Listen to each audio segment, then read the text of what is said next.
Chapter 982. Chenhuan, are your legs in pain? Hua Chenhuan was stunned. His eyes turned red instantly. He looked like a child who had finally found a safe haven after being bullied. He showed all his vulnerability and sadness to his closest family. Yes, it hurts a lot. Daddy is in pain too. His hands and feet hurt. His whole body hurts, but his heart hurts the most. Daddy and Mommy love you the most. You can't bear to see me suffer like this forever, right? Hua Chenhuan's face was as white as a sheet. Tears rolled down his cheeks uncontrollably. He instinctively wanted to retreat. He wanted to escape from the room and the man on the hospital bed, who looked like a complete stranger to him. However, he could not control his hands. It was as though he had been bewitched. He touched the transparent oxygen mask with trembling hands and moved it away from his father's face under his father's encouraging gaze. Hua Jinyan's life was still in danger due to the bleeding in his organs. Now that he had lost the oxygen mask, his breathing gradually quickened and became weaker. Less than a minute had passed, but Hua Chenhuan felt as though a lifetime had passed. Asterisk Clang, asterisk Hua Chihan, and Hua Jinyan stared at Hua Jinyan in horror. They had brought a bunch of things over to visit Hua Jinyan. Hua Chenhuan turned his head and met their shocked and terrified gazes. It was as though they had seen a terrifying monster. After the things fell to the ground with a loud thud, everything seemed to come to an end. Boundless darkness instantly engulfed Hua Chenhuan's vision. Hua Chenhuan, who had regained some of his consciousness, instinctively clenched his fists when he saw the familiar darkness. He knew very well what would happen after this. Even the psychiatrist had no idea what would happen after this. Everything would come to an abrupt end. That was because the nightmares that he had repeated countless times would end with his father's ashen face after the oxygen mask was removed and his mother's bloody body after the car accident. What was even more frightening was that his mother, who he used to love the most, would turn around and question him with a ferocious look on her face after discovering his existence. Why did he kill his father with his own hands? As the main culprit, his father, who had instigated him to make a move, was only silently guarding behind his mother, giving him a sinister and twisted smile. Every time this happened, Hua Chenhuan would wake up from her sleep and sit with her eyes wide open for the whole night, unable to fall asleep again. This time, he learned his lesson and closed his eyes before the two of them appeared. However, the expected questioning and cursing did not appear. Instead, a hand appeared, a warm hand that Hua Chenhuan was incomparably familiar with. That hand fell on his head and gently stroked his hair. In an instant, Hua Chenhuan was pulled back to his childhood, when the three of them went up to the mountain villa for a vacation. In the garden that his father had painstakingly built, his mother would always let him lie down and rest his head on her lap. She would caress his head from time to time and sing a melodious lullaby. Mom! Hua Chenhuan couldn't resist the temptation and open her eyes. What entered her eyes was the familiar, gentle smile of the woman. Child, you've worked hard. Behind the woman was the bright and dazzling sun.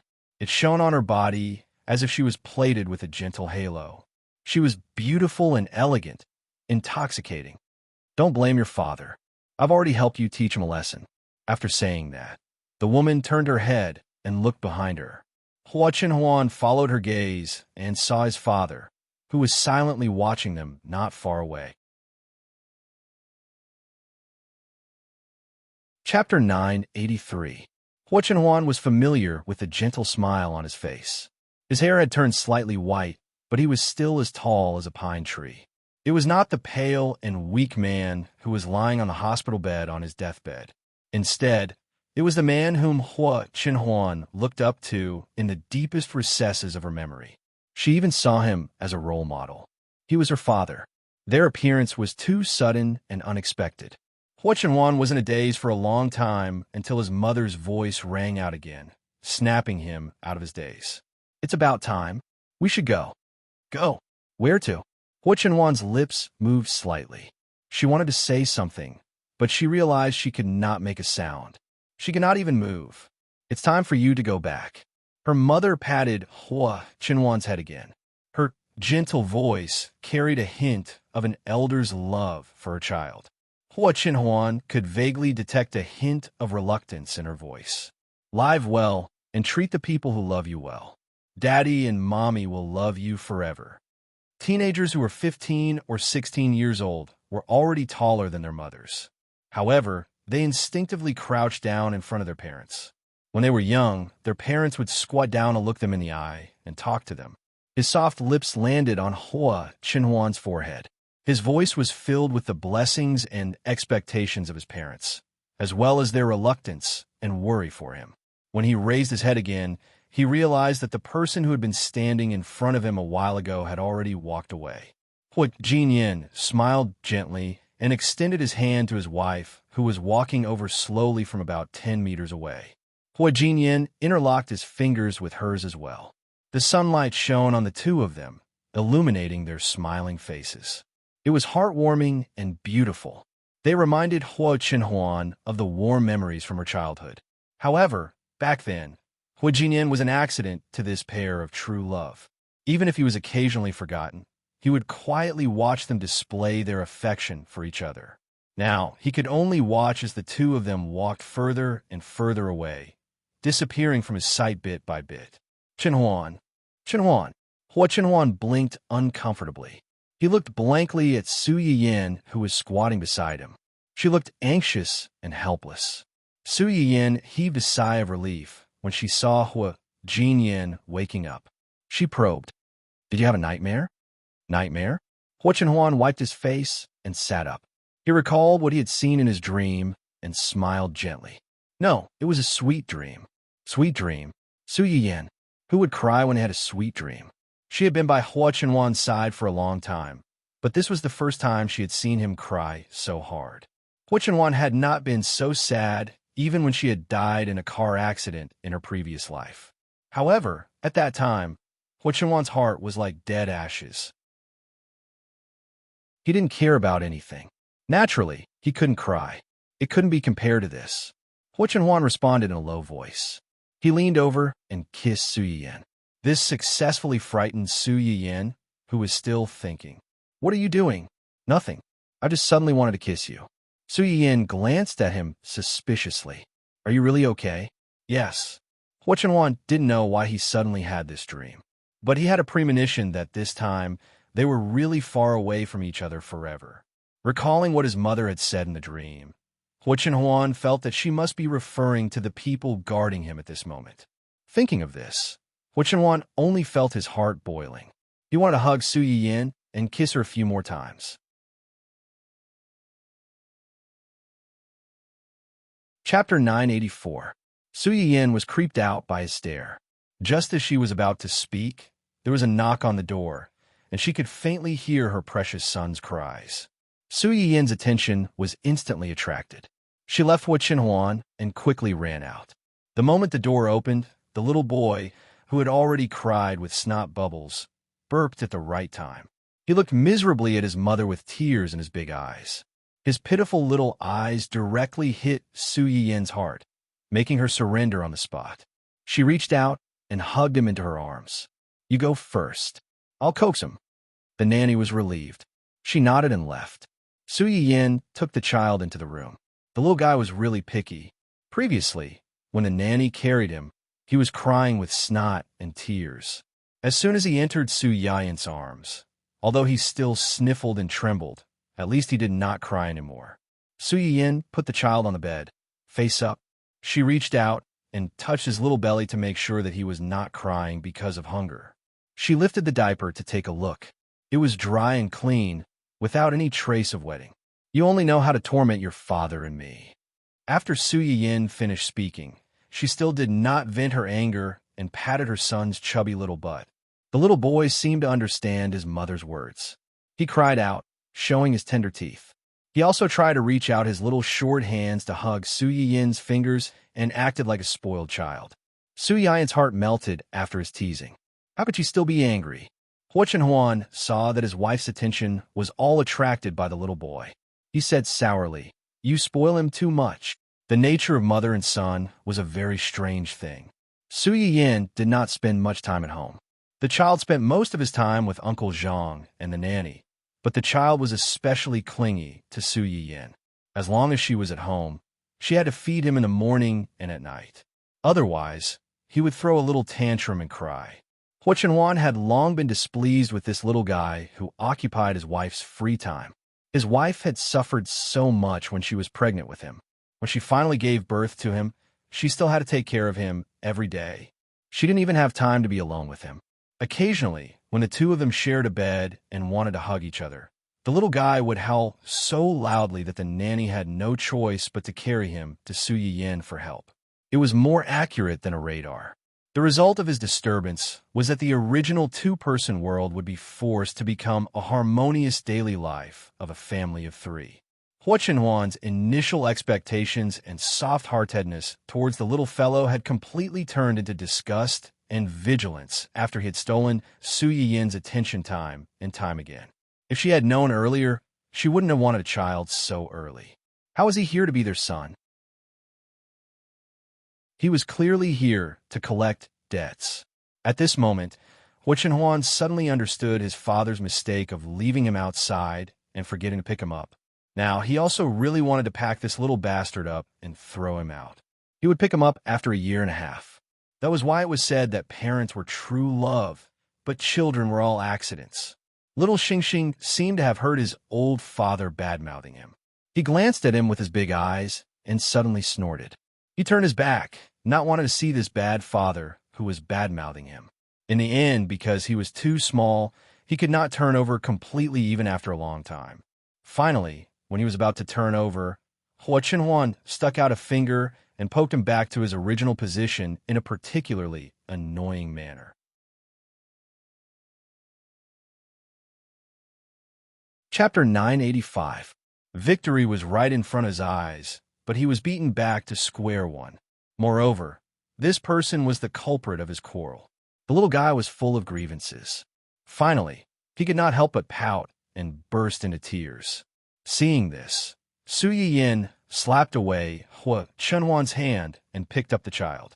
At the same time, she rolled her eyes at a certain someone, as if to say childish. Hua Chenhuan, he really could not control his hand that wanted to hit and bully the child. What should he do? Because of this little episode in the morning, little Xingxing did not forgive his father who liked to bully him even after Su Yiyin and Su Yiyin finished their breakfast. He refused to be carried by him and was taken away by the nanny and Yuan Yuan. When Su Yiyin saw this scene, she felt sympathetic and amused. She gloated and said, "You deserve it. Did you really think that you could bully a child who did not know anything?" Although their baby was young, he was very vengeful. Hua Chenhuan, it was bad enough that he was despised by the little guy, but he was also ridiculed by his wife. It was really too difficult for him to be at the bottom of the family food chain. Big Boss Hua, who had lost in his first battle for Hua Jinyao's favor, was feeling extremely depressed. As for Su Yiyin, who was the target of the fight between the father and son, she was in a good mood after watching the drama between the father and son. She had forgotten all the bad things that happened 2 days ago. And this good mood continued until the stores and companies under her name started to send in good news one after another.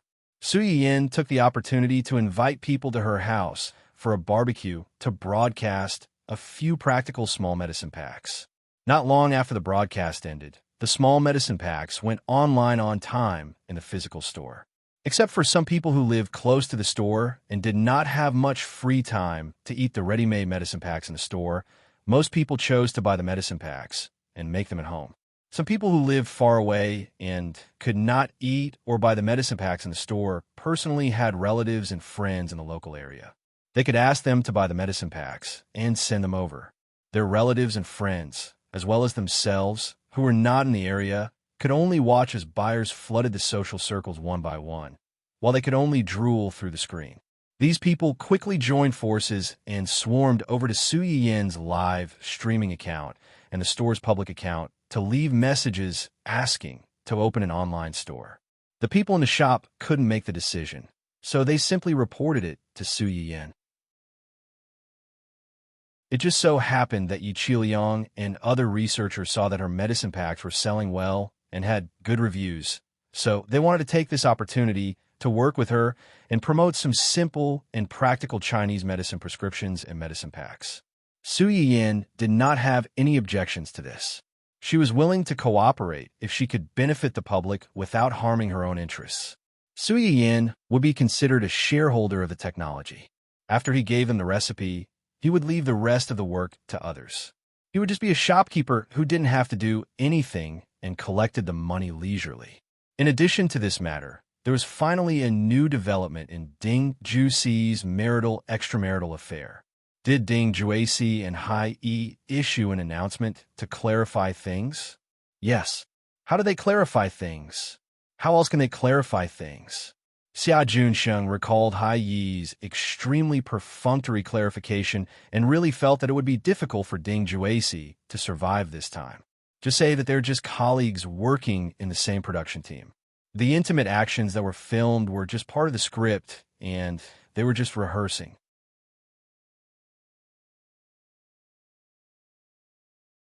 Chapter 986. Audition. Su Yiyin's eyes were full of mockery. They have an emotional scene in that drama. Xia Junsheng also laughed. Isn't it up to them whether there is or not? Can the crew jump out to refute them at this time? After all, they were the same crew. They were bound together for good or ill. Wan Jingping was fine, but Ding Juixi was acting as the second male lead in that drama. He was already halfway through filming and couldn't be replaced. Otherwise, the loss of the crew was no joke. In order to recover this loss, the crew was bound to be dragged down. Even if there were no emotional scenes, they could still make some emotional scenes for him. If it really didn't work, they could say that the original scenes were deleted because of the negative impact of this incident.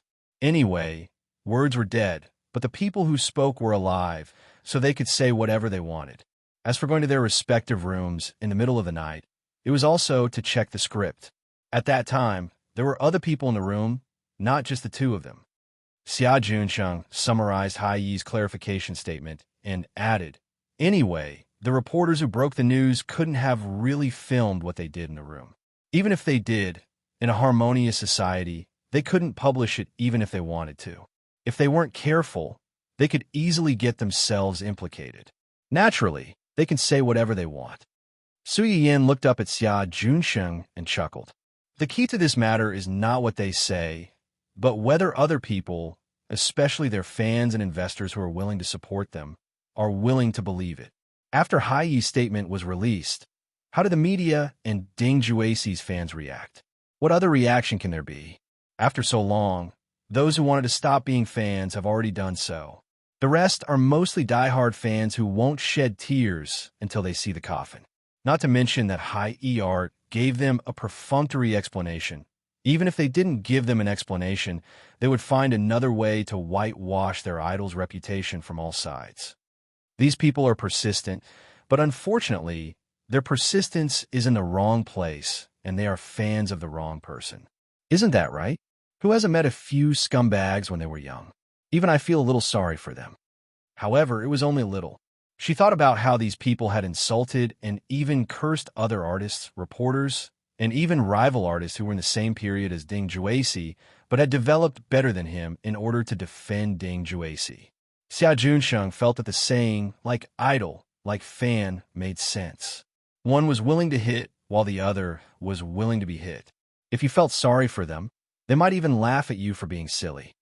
Unfortunately, no matter how persistent these people are, they can't compare to a single word from investor. Ever since Ding Juixi became popular, he had been selling his image as a good husband and man. Many business partners wanted to work with him because of his image. Now that he's done something like this, there are a lot of partners who want to hold him accountable for breaking the contract. Those who originally thought highly of him and wanted to work with him definitely won't continue to do so. It doesn't matter whether it's now or in the future. His character has collapsed. His future days won't be easy. Su Yiyin sneered. His life couldn't have been any better. Have you forgotten that he has a powerful father-in-law and brother-in-law? He relied on his wife to start his business, but in the end, he abandoned his wife and children. How ungrateful. Don't people in the entertainment industry believe in luck? If he took the initiative to push out a wife who brings good luck to him, Not only will his luck be gone, but the benefits he obtained from her will also be taken back double. This is called backlash.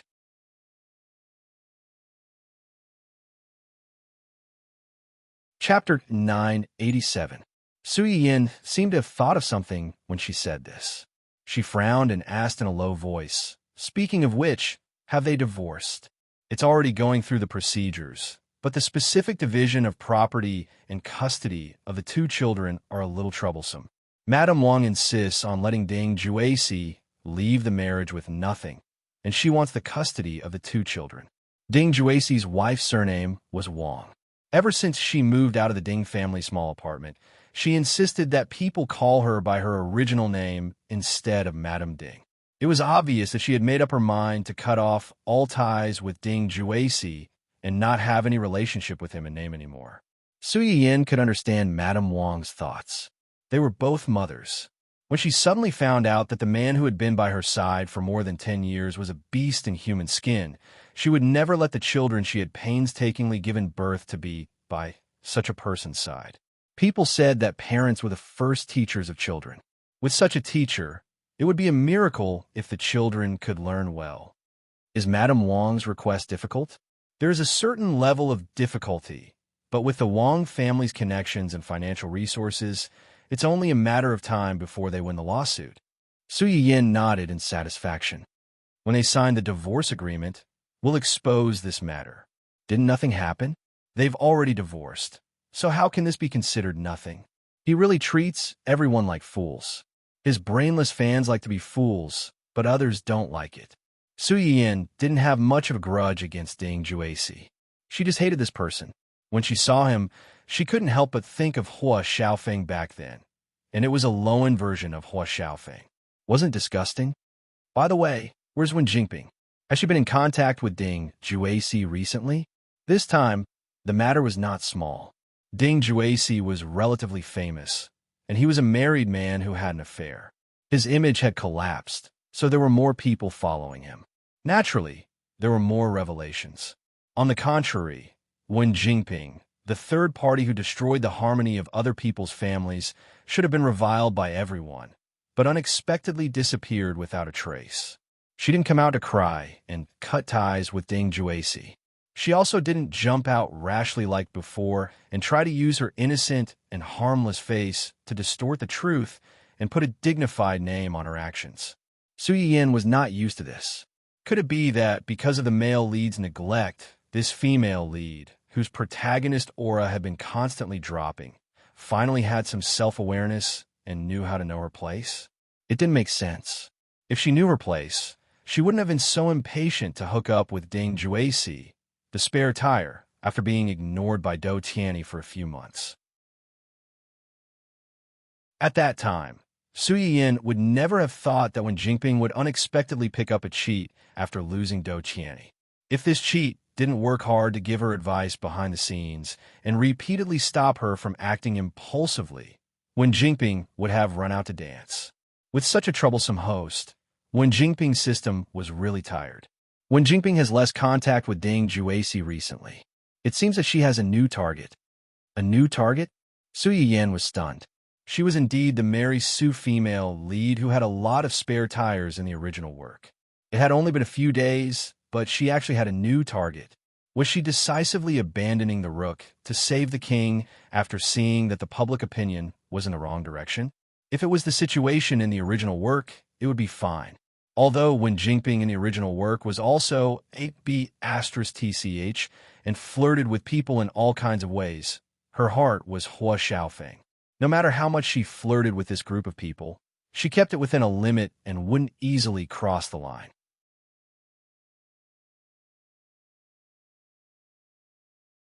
Chapter 988. Most importantly, she flirted with people one by one, capturing an important supporting male lead at a time, making them unswervingly loyal to her without any complaints. Even after discovering each other's existence, they would still silently sigh. She was such a good person, it was natural for so many people to like her. Weren't they also one of the people who silently protected her and liked her? It was a pity that they weren't the lucky ones to be chosen. When Su Yin saw it, she was quite shocked.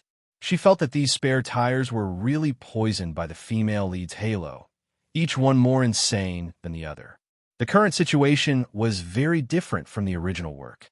She hadn't even captured a supporting male lead, yet she turned around and flirted with another supporting male lead. She played the spare tires to the fullest. Was she really not afraid of screwing up? Su Yin rubbed her chin and pondered for a moment. She smiled and asked, "Who is her new target?" "It's the male lead of the drama they're currently filming." "The drama they're currently filming?" "The one Ding Juacy introduced her to." Amazing. She entered the cast by relying on her relationship with the second male lead, then turned around and seduced the first male lead. She really has a set of tricks up her sleeves. Xia Junsheng couldn't help but laugh when he heard her words. He echoed, "This Miss Win's vision and speed in finding her next target are indeed incomparable to ordinary people." The phrase, "finding her next target," could be said to be very appropriate. When Xia Junsheng first found out about Wen Jingping, he was blinded by the series of love and hate between this woman and his new boss and his boss's ex-fiancée. He originally thought that she was a daughter flower that relied on men. He didn't expect that she was actually a man-eating flower, the kind that ate people without spitting out the bones. Once you were targeted by her, you would first be infatuated with her. Without knowing anything, you would be squeezed dry by her. Then, she would abandon you without hesitation and turn to find a new target. Thinking about it carefully, she felt her hair stand on end. The people she targeted were really unlucky for several lifetimes. General Manager Xia sighed in his heart. He didn't know that if his boss hadn't pulled his money trees away in time, they would have become the first batch to be sucked dry. Even you think that she has good taste. Who is her new target this time? The male lead of their drama is Yin Jihong, the second young master of the Yin family. Yin family. Su Yin pursed her lips and tried hard to recall the original novel's contents. She was certain that the novel did not mention anything about the Yin family, nor was there any particularly important supporting male character named Yin Jihong. Could it be that this was an undeveloped NPC? Thinking up to this point, Su Yin's heart skipped a beat. Anyone who had played games before would know that hidden NPCs could turn into big bosses as they played. Could it be that this young Master Yin? Seeing Su Yin's bewildered expression, Xia Junsheng hurriedly explained, "You might not have heard of it, but the Yin family is a well-known family of actors. Almost every generation has someone who walks the path of acting. Yin Jihong is a direct descendant of the Yin family. His grandfather is a famous senior who is both virtuous and talented. His grandmother was once a famous actress in a play. His parents are singers and musicians respectively. It is said that Yin Jihong's acting skills were passed down to him by his grandfather. He was practically trained in this area since he was young. He could recite lines as soon as he learned how to speak. He could walk as soon as he learned how to walk." Su Yin's mouth twitched. He could recite lines as soon as he learned how to speak. He could walk as soon as he learned how to walk. Wasn't this child's childhood too tough?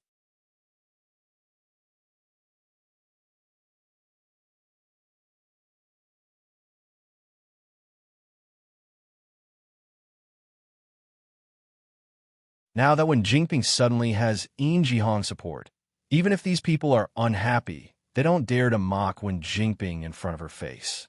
They don't even dare to make trouble for her behind her back. After hearing Xia Junsheng's words, Su Yin frowned slightly. "You're saying that Yin Jihong's first impression of Wen Jingping isn't good. It could even be said that it's very bad. But after the news of Wen Jingping being a mistress in someone else's family, Yin Jihong's impression of her changed. He became appreciative of her and even supported her. According to the information, that's indeed the case. This time, not only Xia Junsheng, but even Su Yin realized that something was wrong. Could it be that she was wrong? It wasn't that when Jingping didn't pretend to be pitiful like before, but that she didn't pretend to be pitiful to the public, but to her new target.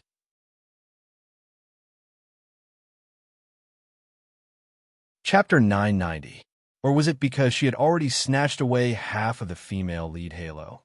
But was her previous female lead halo so powerful? Su Yin's doubts emerged one by one, making her instinctively feel uneasy. This matter is indeed a little strange. Get someone to continue to keep an eye on her first. If she does anything strange, tell me immediately. Su Yin was still a little worried as she said, "Don't let your guard down just because she's more well-behaved now. You've also noticed that she's a little strange. People who hate her may suddenly fall in love with her one day. It's impossible to guard against that. Keep an eye on her, and you can take precautions." Although Xia Junxing didn't understand why Su Yiyin cared so much about this woman named Wan Jingping, as Su Yiyin said, some people might be born a little strange. They were usually quiet, but they might suddenly jump up and bite you. Although it wasn't fatal, it would definitely hurt. Xia Junxing didn't want to take this risk. Wan Jingping probably didn't expect that the strangeness between her and Yin Jihong would be noticed so quickly. Moreover, the person who noticed, it was the person who could control her life and death at any time. The scandal between Ding Juexi and her was so fierce that it caught her off guard. Wan Jingping had been hiding for a few days. It wasn't easy for her to wait for Hai Yi's announcement. She thought that the matter would be over. She didn't expect that not long after this incident, the debut work that she had worked so hard to shoot would be released at this awkward time. Also released at the same time was the blood-sucking Dancing Red. The result was obvious. The early publicity for Immerse was still very strong.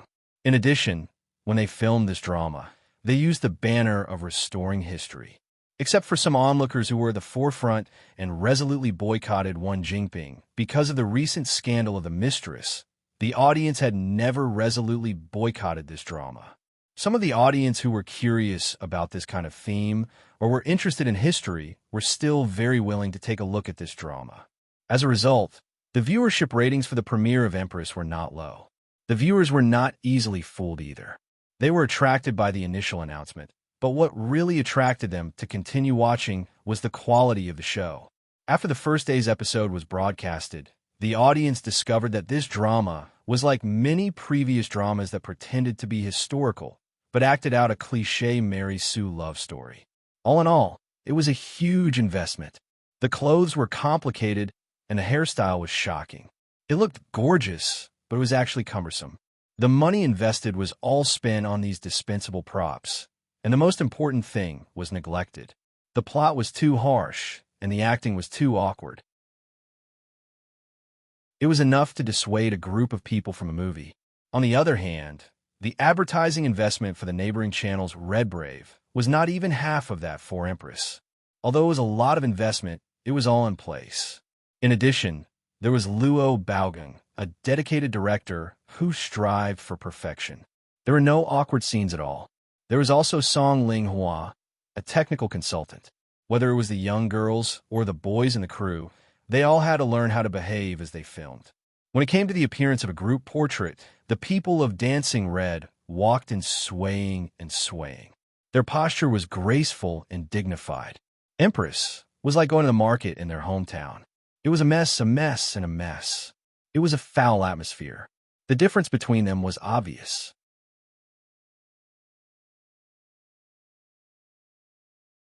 Chapter 991. Not to mention, in order to support Xia Ningxi's screenwriting debut and to promote opera culture, Song Linghua specially invited an old friend who did clothing and even makeup design. The makeup for the characters in the play was generous and simple, but it was very consistent with the person and even the role positioning. Instead, it sublimated the tone of the whole play and the appearance characteristics of the actors to a certain extent. In the eyes of the outside world, these two dramas had been secretly competing since the beginning of the shooting. They had thought that the two dramas would be evenly matched after the broadcast since they had been fighting so hard before.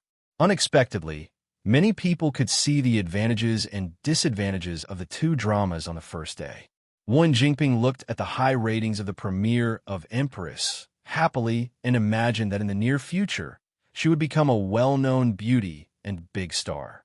Wherever she went, fans would pick her up and give her gifts, and she would be the center of attention. As a result, this fantasy only lasted for a day, and it was completely shattered by the ratings and word of mouth like Waterloo. On the second day of Immerse's broadcast, the ratings plummeted, and it was not even half of the premiere. All kinds of bad comments filled the comment section at the bottom of the online page, and the rating of the drama was directly reduced from 8 points given for the premiere to 5 points, and it was still falling. Is this a big production that claims to have invested hundreds of millions? Haha, I think this so-called big production is all about these flashy clothes and jewelry, as well as the sky-high salary of the actors. It's this kind of nouveau riche hairstyle that can't wait to pile up into a small hill and pile a box of gold and silver jewelry on the head. And this kind of shadow-style plastic costume that can't be tripped and can't wait to blind your eyes and tell you how rich the crew is. When will these directors and producers understand that whether a drama is good or not depends on the plot and acting skills, and not these messy, superficial things? Triple X Passerby fan, because he also participated in this drama, looked at the makeup photos and clicked on the episode and was directly blinded by the dazzling. What kind of aesthetic standards do the directors and stylists have now? Do you really think the audience likes your nouveau riche style? Upstairs, I'm also a passerby fan of an actor in this drama. In order to watch him, I endured this strange scene and watched an episode. In the end, I couldn't stand it and was persuaded to quit by the awkward acting skills of a few actors. It hurts my eyes. The director and scriptwriter of this drama are really amazing. Many of the supporting roles are clearly outstanding actors. Even if they aren't considered veteran actors, at least those who have watched their previous dramas know that their acting skills are not bad. At the very least, they won't make the audience fall out of character for no reason. In the end, in this drama, the collective acting skills have gone downhill. Is it the actors who acted half-heartedly or the director who directed half-heartedly? Does no one feel that the lines in this drama are particularly awkward? When I clicked on it, I happened to see the talent show. The lines directly stunned me. She really doubted the scriptwriter standards. This kind of overbearing CEO line that gave people goosebumps had stopped being popular hundreds of years ago. Okay? Does he really think that he's filming a period drama and all the lines have to follow suit? He's really treating the audience like fools. Other than the ordinary audience who were only attracted by the trailer and publicity, but were dissuaded by the plot and acting skills, the viewers of the premiere were more ancient culture enthusiasts who were attracted by the historical drama that High E had promoted in the early days. These people had a real affection for ancient culture. Seeing the things they liked being ruined with their own eyes, their reaction was much stronger than the ordinary audience.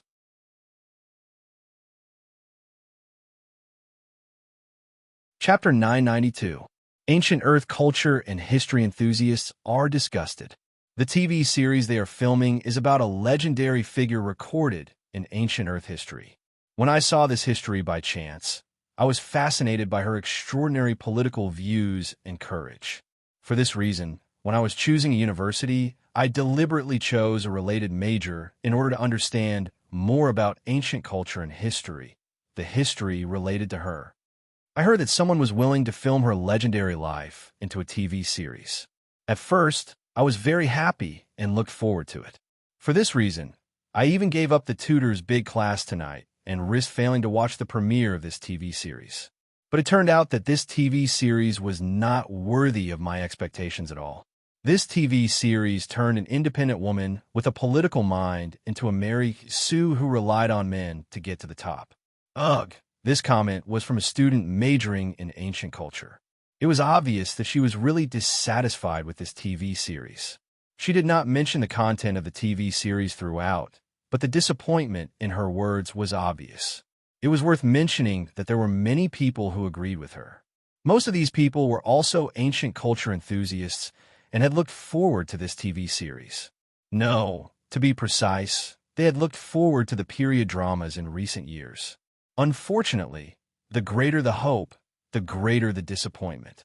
Every time they thought that their bottom line had been lowered enough, the appearance of some TV series would always tell them that their bottom line had to be lowered a little more. Otherwise, they would really be angered to death. After being angered a few times like this, some people became numb, and some people exploded. After the first professional comment with such disappointment appeared, more and more ancient culture enthusiasts joined the team and began to criticize Wen Jinping's TV series from beginning to end. A particularly powerful professional even specially organized a popular science post for this TV series. He specifically pointed out some of the flaws in the costumes, hairstyles, props, and etiquette. He even gave a series of historical arguments, making it difficult for people to refute. After reading his popular science post, many people felt that the TV series was even more plastic. They had spent so much money on it, but the setting was not good, the costumes were not good, the makeup was not good, the acting was not good, and the plot was dragging. So where did all the money go? Did they spend it on publicity to brainwash the audience? That's why. Never try to annoy a group, because you never know when your actions will become the fuse that causes them to explode. Once these people joined forces because of this fuse, the energy they could erupt was unpredictable and difficult to resist. Wen Jinping's TV series unfortunately became the fuse for the audience who had been fooled by all kinds of TV series over the years. Even the ratings of her TV series fell to the bottom along with its reputation. Wen Jinping was so angry that she smashed the things next to her when she saw more than 90% of the negative comments on the TV series and the few popular posts. These idiots, what do they know? A bunch of fools who haven't seen the world. They don't even know about the famous people in ancient times. How dare they criticize my drama? And these so-called ancient culture enthusiasts? Professional? Did he really think that he knew everything after learning some superficial knowledge? All he did was read a few things, and he thought that he was amazing. To put it bluntly, he was just a contrarian. Those who can't be seen in real life will only show their existence on the internet. These trash rats bugs.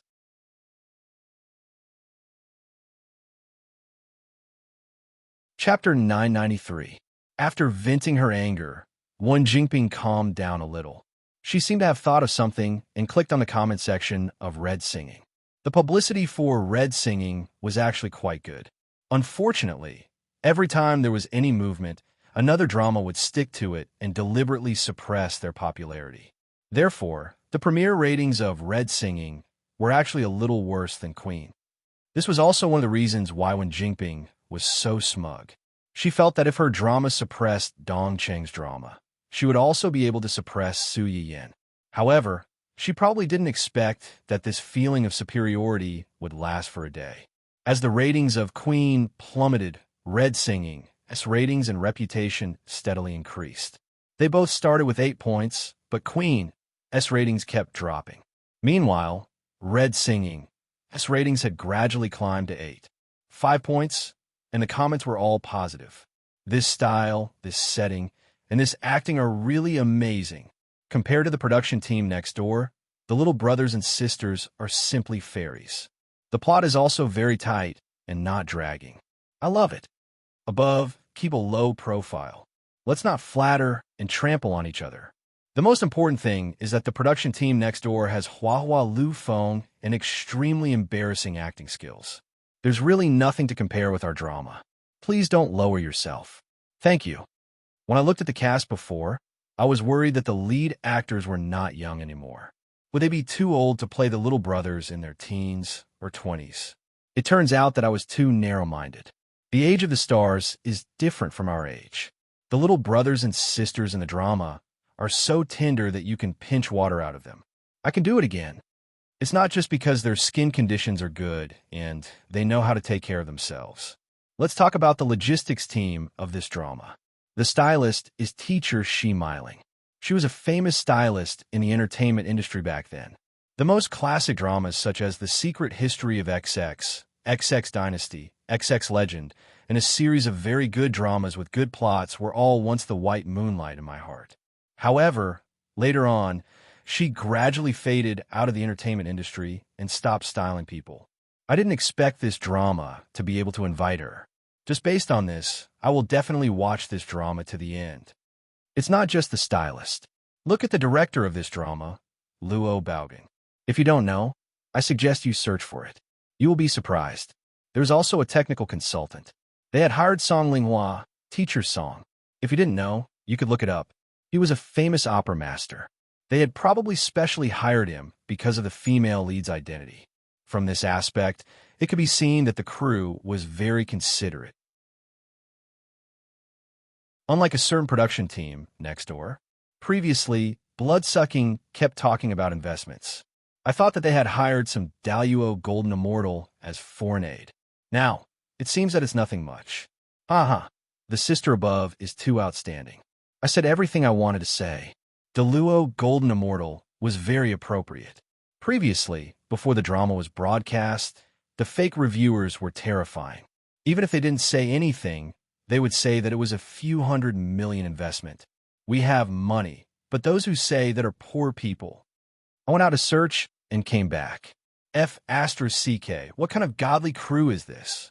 No wonder even though he couldn't understand what the female lead was singing, he just felt that her figure was especially beautiful and her temperament was especially good. The most important thing was that her singing was especially mellow and pleasant. When I watched it yesterday, my mother listened to a few lines and immediately ran over to watch it with me. After watching 2 episodes, she still wanted me to call her when I watch it tomorrow. Ha ha ha.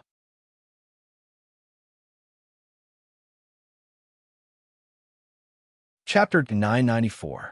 Previously, when the 2 companies had a falling out, the earliest example was the directing team. After Hai E poached Pan Yuan, Su Yin personally went to invite Luo Baoging to come over and forcefully suppress Pan Yuan. Therefore, many people knew that the director of their drama was Luo Baoging. However, if someone didn't deliberately mention the other people behind the scenes, such as the scriptwriter, technical consultant, and even stylist, most people wouldn't pay attention to them. In addition, most of these old artists were used to keeping a low profile and didn't like to create hype. In the beginning, when the production team announced it, they deliberately avoided it and tried their best not to let people disturb these seniors. Now that the drama had been broadcast, spontaneously promoting it was different from the audience actively discovering it. In the early days, when the drama hadn't been broadcast or wasn't popular, spontaneously promoting it was to let the audience watch the drama based on this and pull up the ratings. When the audience took the initiative to discover it, it meant that the drama had already entered the public's attention and had received a certain level of recognition. At this time, the team behind the scenes was only icing on the cake. It would also give people a good impression that the production team was really low-key and doing practical things. When Jinping had been so angry that she smashed things when she saw that her drama had been criticized as worthless. Now that she saw that her opponent's drama had such a good reputation and received so much praise, anger instantly rushed to her head. She couldn't wait to pick up the scattered things on the ground and smash them again. These brainless, low-class people who don't know what's good for them. What's so good about an actress's drama? It's just sensationalism. How can it be as big as my drama's theme? Sure enough, although the technological development of people in the future has advanced a little, the taste of entertainment is getting worse and worse. It's not worthy of liking my drama at all. The system in Wen Jinping's mind listened to its host's complaints and wanted to say something, but it didn't. If it wasn't just a string of emotionless data, she was afraid that it would have sent her 2 rolling eyes. Wen Jinping didn't have any self-awareness at all. She muttered to herself, "These must be fake reviewers. Yes, they must be fake reviewers. Otherwise, why would they only come to find trouble with me and not with the production team? We're both in period dramas. How can their makeup, hairstyle, and even clothes compare to mine? How can they match history? Why do these people just refuse to let me go instead of educating them? Someone must have deliberately set the pace here." When the system heard this, it couldn't help but grumble in its heart. Your drama has been flaunting itself as a historical drama since the start of filming, just so you can enjoy the benefits of these ancient culture lovers. The production team next door isn't as pretentious as you guys. From the very beginning, they said that it was a fake background. They just casually added a background for the sake of passing the review to facilitate the plot. Although those professionals were good at arguing, they weren't stupid. Coming to find trouble with you was the right thing to do. But go to find trouble with that person's crew was a scam. No, I can't just sit here and wait for death. I have to hire a water army too. I have to ask the company to help me hire a water army. I also have to delete the comments. I can't let them lead me away. When Jinping seemed to have grasped at a life-saving straw, she hurriedly called her agent who had given up on her and asked her to help her deal with this matter. Who would have thought that before she could make the call? Another call came in first. "Hello, Miss One. I'm Mr. Doe's assistant, Li Yu."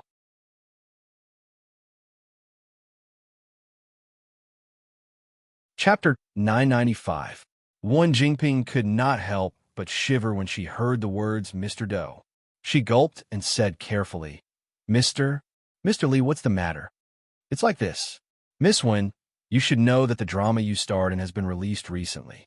Yes, that's true. I took a look. The ratings for the premiere of the drama are all right. But no matter what she said, as long as she said the word but, it was easy to cause problems. Wen Jingping naturally knew this. Her heart skipped a beat, and her expression stiffened for a moment. But other than the premiere, the ratings for the drama have dropped significantly in the later stages.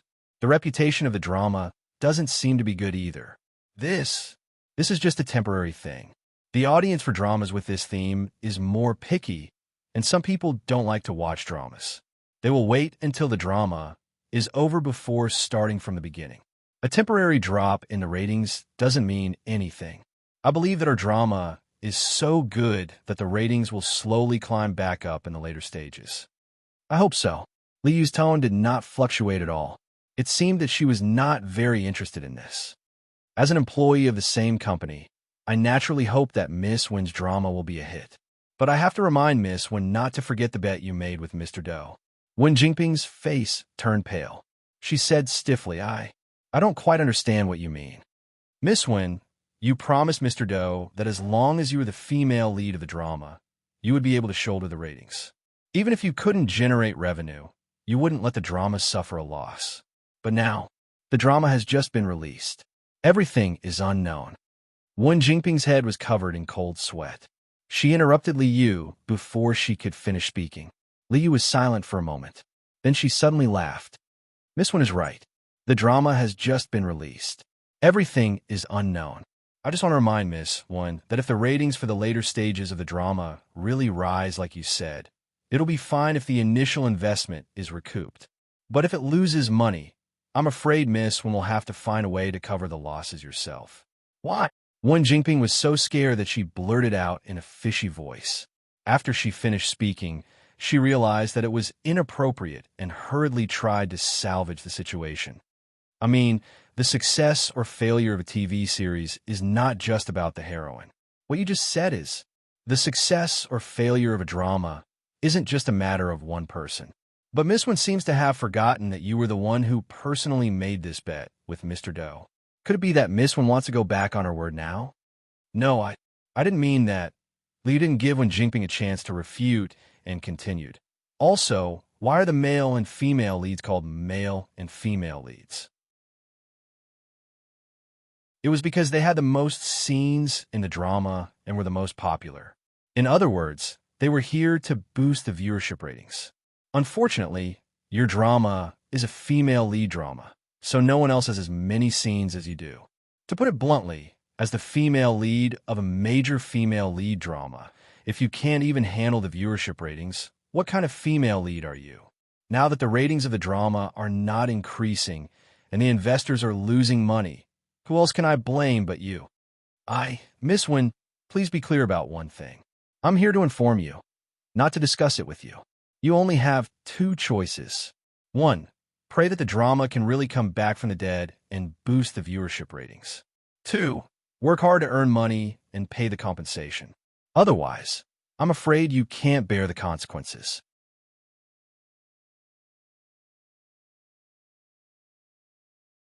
Chapter 996. Li didn't give Wen Jingping a chance to respond and immediately hung up. Wen Jingping's face darkened when she heard the busy tone. She tried to hold it in, but in the end, she couldn't take it anymore and smashed everything in her hands. After venting her anger by smashing things, Wen Jingping turned her anger to the system. She gritted her teeth and said, Useless trash, this is your so-called male lead. You still won't let me untie him. Do you want him to kill me? The system was angered by Wen Jingping's shameless behavior and said coldly, Host, please understand that the second male lead was chosen by the host. It has nothing to do with the system. Wen Jingping choked and her face darkened. How many times have I said it? I never chose him. It was you guys who made the decision for me. I don't admit it. The system chuckled and shut up. After that, no matter how Wen Jingping poked it, it refused to talk to her. Wen Jingping complained to no avail and even made herself angry. But when she thought about what Li Yu had said, Wen Jingping couldn't help but feel afraid. She knew better than anyone else how much money was invested in Empress. Wen Jingping didn't even dare to think about how much money she would have to pay if the ratings of the show weren't ideal. It was definitely an astronomical figure that Wen Jingping didn't even dare to think about. How could he treat me like this? How could he treat me like this? Wen Jingping hugged her chest and felt cold all over. She couldn't understand how things had turned out like this. Obviously, someone else had latched onto a powerful thigh and wealth was within reach. She, on the other hand, had been running around for so long and didn't get anything. Instead, she got scolded and inexplicably had a huge debt on her back. Why was it like this? Do Tianyi had treated her very well in the beginning. He liked to eat her cooking and personally arrange accommodation for her. He even helped her avoid Hua Xiaofeng's harassment. She was afraid of him, but she was also secretly happy that he treated her differently. But why did it suddenly change? Wen Jingping still could not figure out why Do Tianyi would suddenly abandon her and not even want to see her face. When exactly did the problem start to appear? Come to think of it, every time she thought she was about to succeed, there would be all kinds of accidents. Ding Juesi was one of them this time, and so was Do Tianyi. However, if they really wanted to look into it, it seemed to have started from Hua Xiaofeng. First, it was the talent show. Then, something happened to Hua Xiaofeng's family. Everything seemed to have been forcefully pushed off the original track by a large hand, causing her efforts to be in vain. The culprit seemed to be Hua Xiaofeng's ex-fiancée, Miss Su. Wen Jingping's not-so-smart brain suddenly became smart for once. Thinking about it carefully, everything seemed to have suddenly changed when Hua Xiaofeng broke off his engagement with Miss Su. After that, Miss Su married Hua Xiaofeng's youngest uncle and easily got a management company. This management company was the main investor of the show she participated in. In order to stay, she had a conflict with the artists of this management company. After that, Hua Xiaofeng was suddenly kicked out of the Hua group and stripped of his inheritance rights. Hua Xiaofeng's youngest uncle's legs suddenly recovered. He took the company back from Hua Xiaofeng's father and kicked him out of the company. According to the system, Hua Xiaofeng originally had the male lead script. How could he be kicked out so easily? Miss Su and Hua Xiaofeng's uncle were definitely suspicious.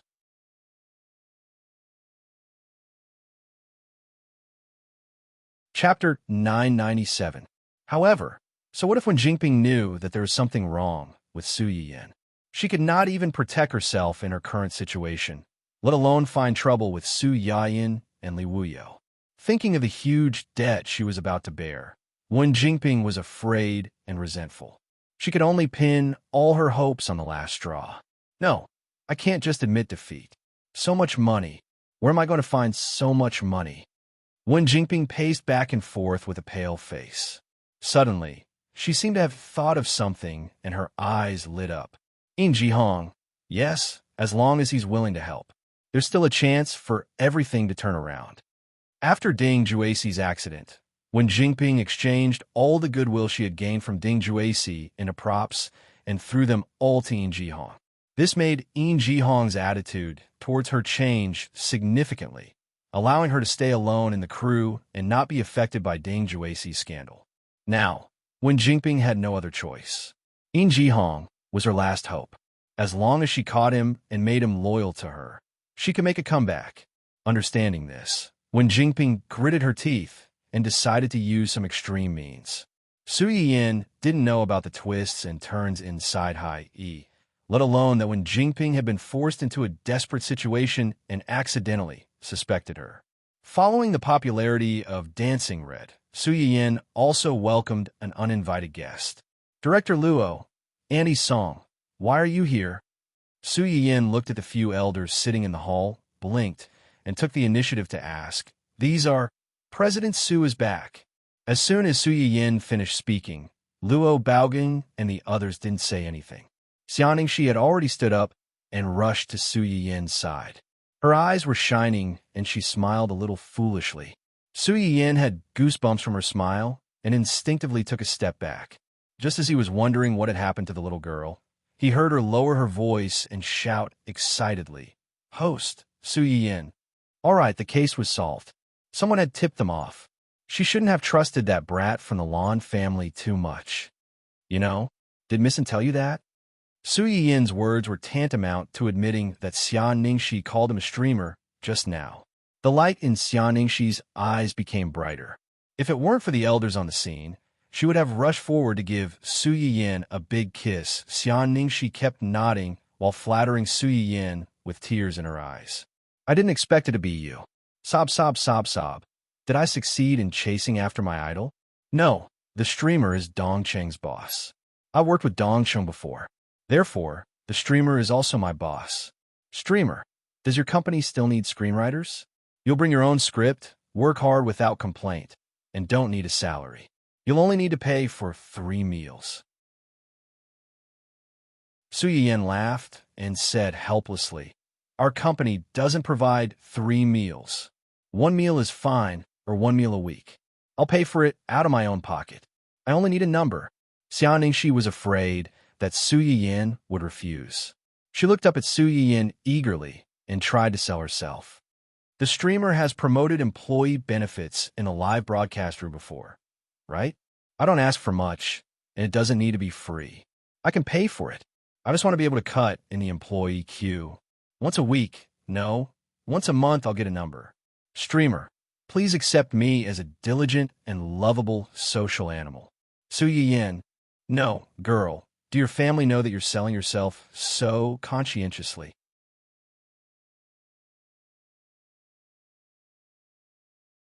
Chapter 998. In the end, it was Song Linghua who took the initiative to speak up and rescue Su Yin from the awkward atmosphere of being chased after by fanatical fans. What are you whispering about over there? Why don't you share it with us elders? Su Yin seemed to wake up from a dream. She smiled faintly and looked at them. I'm telling Miss Ya about the drama we've been broadcasting recently. I saw that the reviews online for this drama are very good and the ratings are very high. It's all thanks to you, Director Luo, Miss Ya, and the rest of the crew.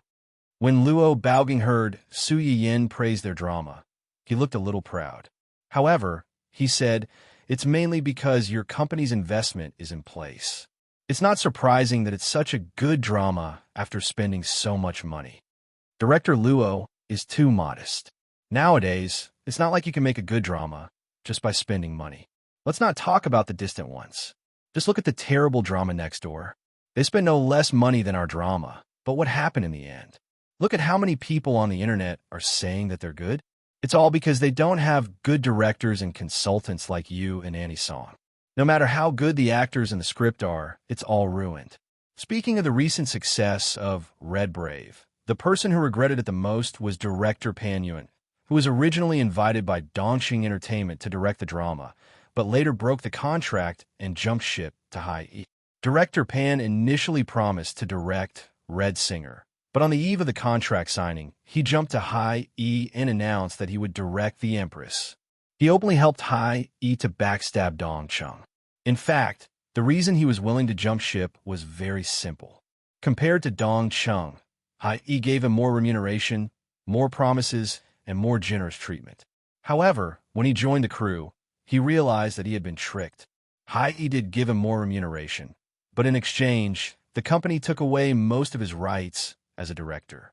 They were both big historical dramas, but Dong Cheng didn't interfere with the selection of the crew, the scriptwriter's adaptation of the plot, or even the replacement of the actors. He had given Luo Baoging almost all of the rights in the production team, giving him the greatest amount of trust. Hai Yi was different, from the casting of actors to the plot, and even some friction during the filming process. The director had almost no say in it. The final result was that the drama wasn't very good.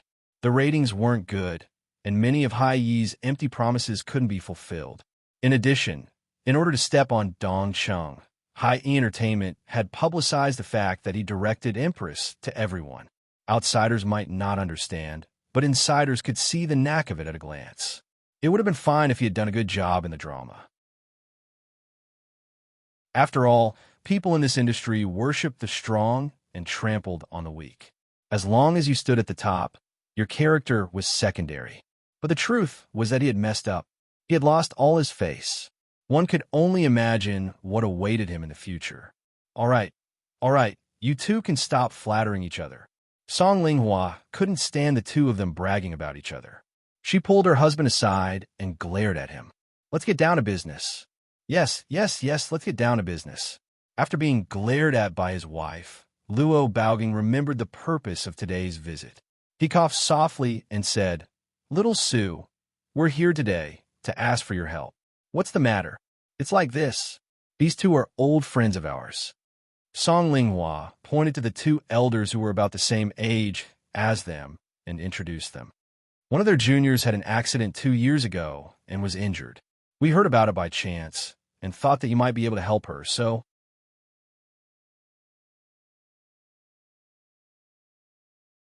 Chapter 999. She heard something by chance? Su Yiyin raised her eyebrows and glanced at Xia Ningxi as if she sensed something. Xia Ningxi looked at the sky and the ground with a guilty conscience, but she didn't dare to look at Su Yiyin. She just heard Song Linghua and others talk about this, and she couldn't hold back her desire to promote her idol. She didn't expect that her momentary hot-headedness seemed to have caused trouble for the host. Would the host hate her because of this? Woo. Su Yiyin saw Xia Ningxi's reaction and understood everything in her heart. She smiled and said, "It's rare for Annie Song to open her mouth. If I can help, I won't refuse. I just don't know what Annie Song is talking about." Song Linghua didn't speak, but glanced at the two old people next to her.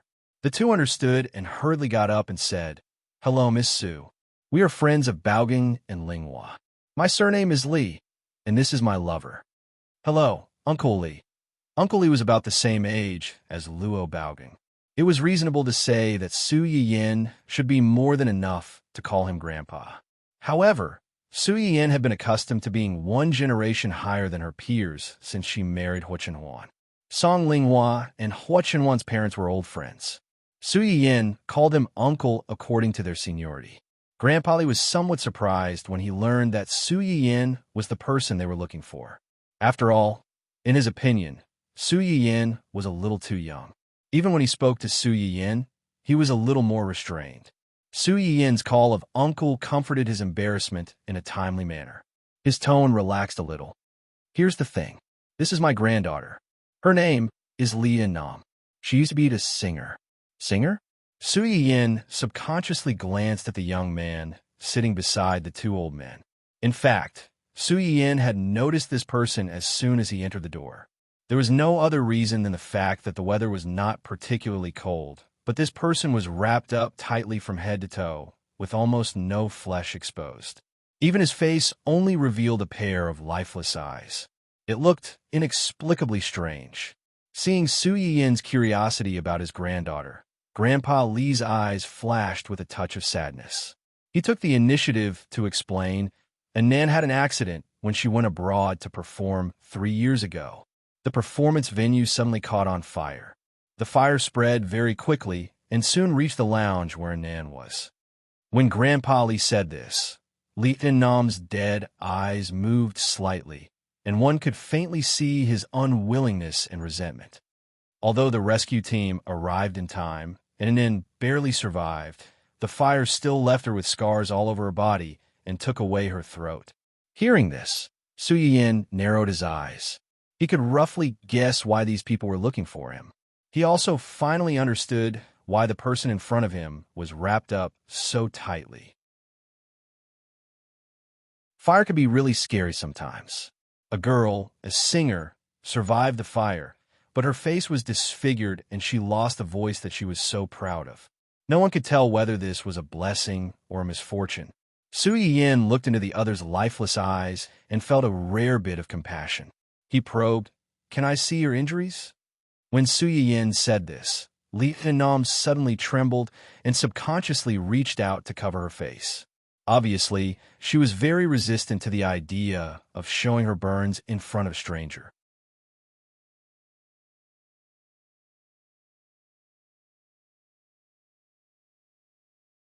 Perhaps because he was particularly happy today, he used a little too much strength to pat the ball, and it flew away.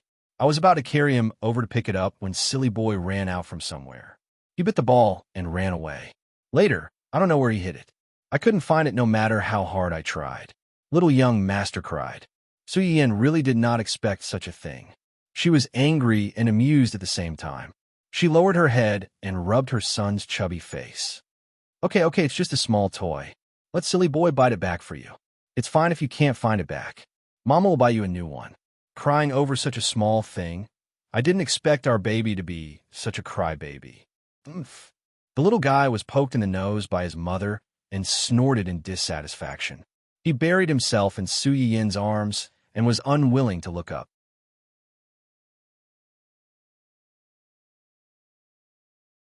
Chapter 1001. Xiaoning she couldn't help but laugh when she heard Su Yin's words. She squatted beside the two dogs and said in surprise, "Host, your dog is called Silly Boy? This corgi does look like an iron silly boy. It doesn't feel like a corgi, but more like a husky." Silly Boy didn't know that he was being laughed at. He looked up and stuck out his tongue at Xiaoning Shi. Dun Dun patted his son's head in disappointment. To prevent him from continuing to be stupid in front of the guests, he picked up his destiny by the scruff of his neck and ran away with his short legs. Xiaoning Shi looked at the backs of the two dogs, one big and one small, and laughed. I heard people say that corgis have short legs and run like moving little meatballs. I didn't believe it. Today, I found that this saying is reasonable, haha. Su Yin. Girl, your laughter is too wild.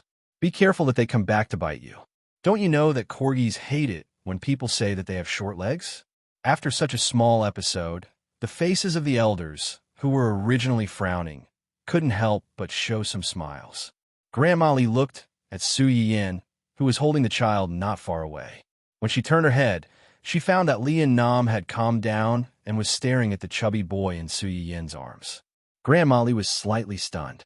Then, she thought of something and her eyes turned red. After Su Yin coaxed the child, she turned her attention back to the guests. To be precise, she focused on Li and Nam. Have you thought about it? If it's too much, let's call it a day. Go back and discuss it before you make a decision. Su Yin didn't have the habit of forcing people, nor did she have the overflowing heart of a saint. Today, these people had asked her for help. Before coming, they didn't know to reach a consensus. They waited until they came. Even if Li and Nam was really pitiful, Su Yin felt that she didn't need to rush to ask people to do this test. I'm willing to show it to you, but only you." As soon as he said this, the room fell silent again. Li and Nam's voice was not pleasant to the ears. It was as hoarse as a car tire running over gravel. It was low and sounded like it was being torn apart. After listening to it too much, it always made people feel uncomfortable. Ever since her throat had been damaged by the fire, Lianin had rarely spoken. This was the reason why she rarely spoke. Grandpa Li was the first to react. He said emotionally, Okay. It's good that you're willing. Miss Su, what do you think?" Su Yin didn't expect Li and Nam's attitude to change so quickly. He looked at her suspiciously. "There's a guest room downstairs. You come with me." The others wait outside. Su Yin naturally couldn't hold the child in her arms when she went in for a checkup. She handed the child over to Uncle Zhang for the time being and asked him to help greet the guests in the hall. "Host, can I play with your baby for a while?" Xia Ningxi looked at the chubby baby in the cradle with shining eyes, and her excitement was beyond words. Today, not only did she see a live host, but she also saw the host's legendary baby. Her life was complete. Su Yin saw Xia Ningxi's little thoughts and didn't stop her. "Okay, but my baby is a little afraid of strangers. He likes to be noisy. You could just watch. Don't touch him. If you make him cry, no one can coax him." Xia Ningxi hurriedly said, "Okay, I'll just watch. I promise I won't touch him."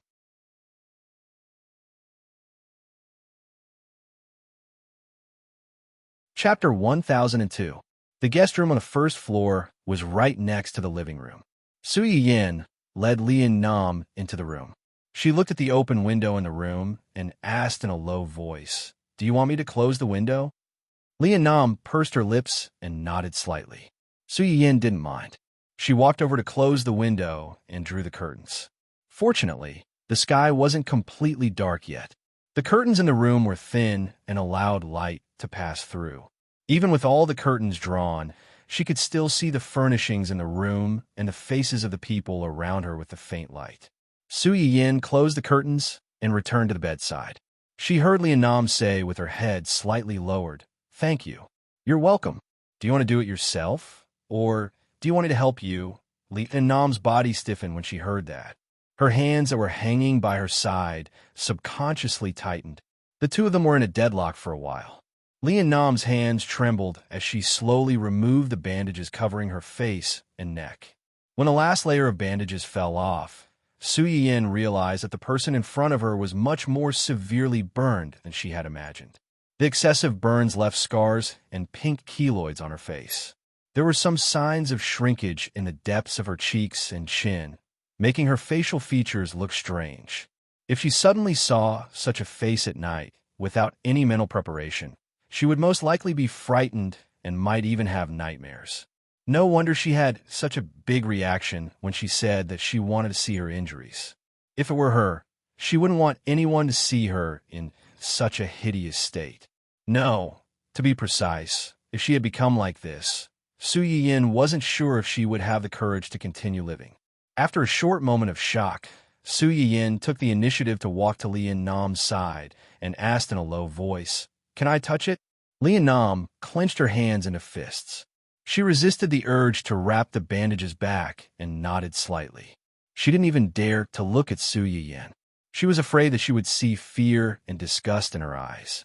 She was even more afraid of seeing her own ugly and twisted face in her eyes. Su Yin got Lian Nam's permission and reached out to touch her face. She carefully felt the keloids and some uneven scars on her fingertips. "You have these on your body, too?" "Yes." "It's that serious?" "Yes." Su Yin muttered, "It's a little troublesome." The light in Lian Nam's eyes dimmed instantly. Su Yin didn't try to comfort Lian Nam to comfort. She said, "I can't just rely on myself. Your injuries, I can't do it. From the scars on your face, I can see that after you were rescued, you should have quickly undergone skin grafting surgery. This is correct. Your burns are too severe. If we don't stop the wounds from festering, we won't be able to save your life. But skin grafting can only heal your external wounds. Skin grafting alone won't be able to heal the burns that are too deep. The only choice you have now is plastic surgery. Fill this part back to its original state and stretch the skin." Lian Nam was silent for a long time and said, "I know, it's useless." Over the years, her family had never given up on finding a better treatment for her injuries, as well as her face. Lian Nam had heard what Su Yin had just said from several doctors before.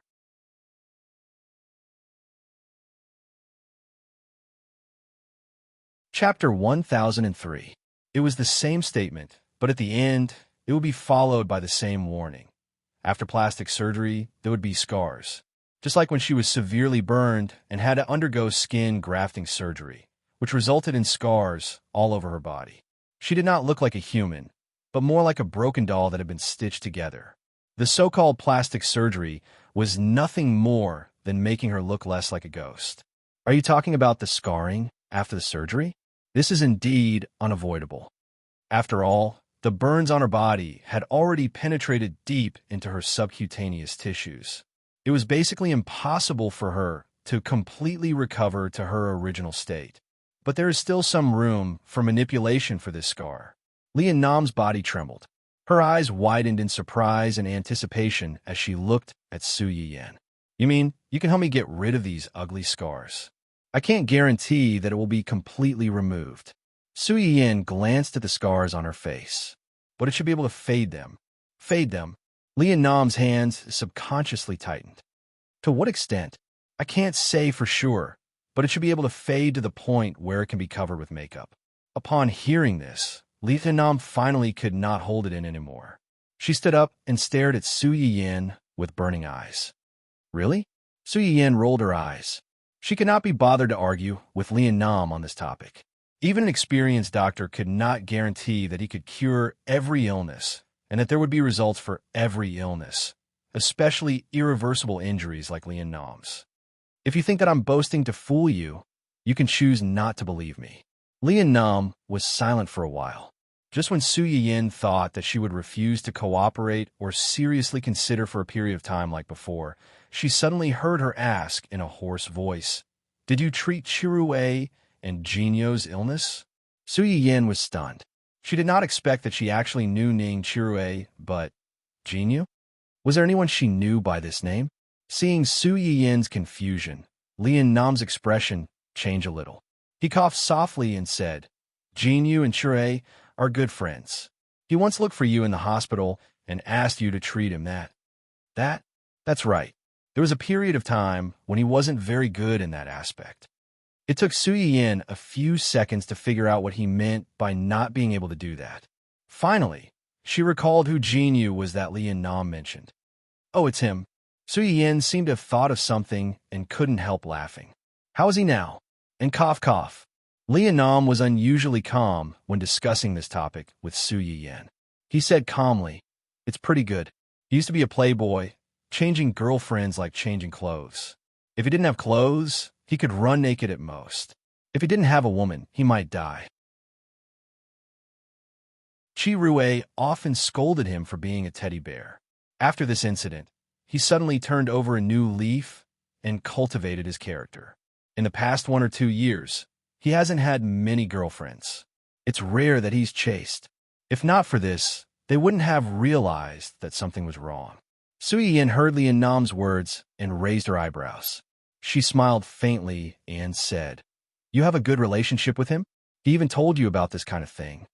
When it came to a man's dignity, most people couldn't wait to hide it.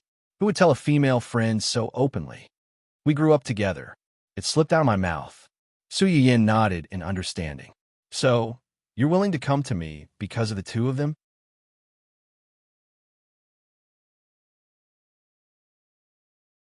Chapter 1004. Yes. If that's the case, why are you asking so many questions? Li Nam pursed her lips and didn't say anything. Su Yiyin sighed when she saw this. She could understand her concerns. "Open your mouth and let me take a look at your throat." Li Nam was stunned. She suddenly grabbed Su Yiyin's hand and said excitedly, "My throat. Is there a way to recover?" Su Yiyin couldn't help but roll her eyes at her. "I haven't even seen it yet. How would I know if it can be cured? Let's see first." As Su Yiyin spoke, she pried open Li Nam's mouth. Perhaps because she was hopeful, Li Nam was very cooperative this time. She opened her mouth so that Su Yiyin could see the situation inside. Su Yiyin took a few simple glances. In fact, it was just a formality. She had already activated her gaze skill and scanned the position of Li Nam's throat. "Your throat must have been affected by the smoke. Later on, you didn't take good care of it, so it became like this. If you take good care of it, there should still be hope." Perhaps because her throat was inside, Li Nam had inhaled too much smoke and damaged her throat. With a few prescriptions and long-term recuperation, it could still be improved. At least, it was much easier to treat this than the burns on her body. Li Nam's eyes lit up slightly. "Then in the future, can I still sing?" Su Yiyin was stunned for a moment. She took a deep look at the person in front of her. She could tell that this person really liked singing. She wasn't even this excited when she was talking about treating her burns. As someone who regarded singing as her life's work, after this fire, her face was ruined, and her voice, which could make her dream come true, was also gone. She had become neither human nor ghost, so she couldn't be blamed for being so lifeless before. If you talk for too long, or if you talk too much, your throat will hurt, right? I can't guarantee that you'll be able to sing in the future, or to what extent you'll be able to sing. But at the very least, I'll be able to make your speech not sound as unpleasant and strenuous as it is now. What Su Yiyin didn't say was that with her current situation, even if she was cured, her voice would definitely change. But for singing, this shouldn't be a big problem. After all, a smoker's voice was quite popular these days. She believed that as long as Lian Nam had the heart to continue singing, he would find the right path for his voice sooner or later. Of course, if she couldn't even accept this, then there was nothing she could do. Of course, if you think my promise is too vague, you can choose not to believe it. I believe you. As soon as Su Yin finished speaking, Lian Nam quickly spoke up. That pair of eyes that were originally as calm as a pool of stagnant water finally had a faint ripple because they saw hope, and there was also a bit of vitality that they didn't have before. Lian Nam reached out and touched his face. No matter what, it can't be worse than it is now. I'm willing to take a gamble. If you can do what you said just now, then you'll be my benefactor. For the next few decades, my life will be given to me by you. I'll do anything you ask of me. Ever since the fire happened, Lian Nam had thought of dying countless times. She used to be so dazzling. Her family was well off, her family was happy, her grades were excellent, and she had countless pursuers. Her biggest wish was to one day become as capable and famous as her aunt, a singer who was loved by countless people. For this goal, no matter how much pain she suffered, it would be happiness for her.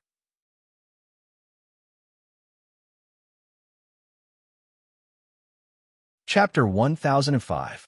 In fact, she was rewarded for her efforts. Because of her singing, more and more people liked her, followed her, and supported her. She brought home trophies after trophies, which also announced that she was getting closer to her goal. But in the end, all of this was burned down because of a big fire. After the accident, Lian Nam went on a hunger strike, cut her wrists, and even tried to jump down from a tall building, but she was stopped. After many failed attempts to commit suicide, Lian Nam looked at her crying mother in despair, and her father who had aged a lot overnight. Even his back was hunched. She suddenly realized that her parents had spent so much effort to pull her back from the gates of hell. They didn't want her to give up on herself so easily and die without knowing why. Since then, Lian Nam didn't try to commit suicide. Her body survived, but her soul died in the fire. But now, she suddenly realized that maybe her soul didn't die, but was sealed in a corner of her body, waiting for someone to save it and wake it up. If Su Yin could really do what she said just now and let her sing again, even if she couldn't return to the stage because of her injuries, she would treat her as her second parent and do everything she could for her. Su Yin heard her words and couldn't help but laugh. Why would I want your life? Your life was given to you by your parents, whether it was in the past or now. The reason why I'm willing to help you is because I want to give Annie's song some face, and also because you look a little pitiful. To be honest, my man's life was almost ruined because of an accident. Looking at you makes me feel a little sympathetic. Su Yin sighed. I can't help it. Whenever I encounter something related to him, my heart softens easily. Lian Nam, did she just eat a mouthful of dog food without warning? Puff. Lian Nam was silent for a moment, and then she revealed a rare smile. But because of the injuries on her face, this smile looked more or less scary. However, Su Yin could still feel that the person in front of him, who had been tense ever since he entered the room, had relaxed a little at this moment. In the past 2 to 3 years, although Lian Nam did not come into contact with many people, he was very sensitive to the emotions and gazes of the people around him because of his physical condition, especially the doctors who were hired by her parents to treat her. They looked at her with pity, sympathy, and pity. 1 or 2 of them even thought that they hid the disgust in their eyes well. In their eyes, he was a porcelain doll that they could not do anything to and could not afford to offend. He might break with a touch, and if he broke, they would not be able to pay for it. Therefore, be it sympathy or disgust, most of these people treated her very carefully. No one was like Su Yin. There was no fear or disgust in her eyes when she looked at him. It was as if she was just an ordinary patient who needed treatment and did not need any special treatment. Even if there was a little bit of sympathy, he would be frank and honest. There was no need to beat around the bush, for fear that a wrong choice of words would stimulate her sensitive nerves. She had not experienced this kind of feeling in a long time. Su Yin did not know that her straightforward words made the person in front of her lower her guard a little. She touched her chin and pondered for a moment, then clapped her hands and said, "How about this? If you really want to repay me, when you get better, if you still want to continue singing, you can join my company."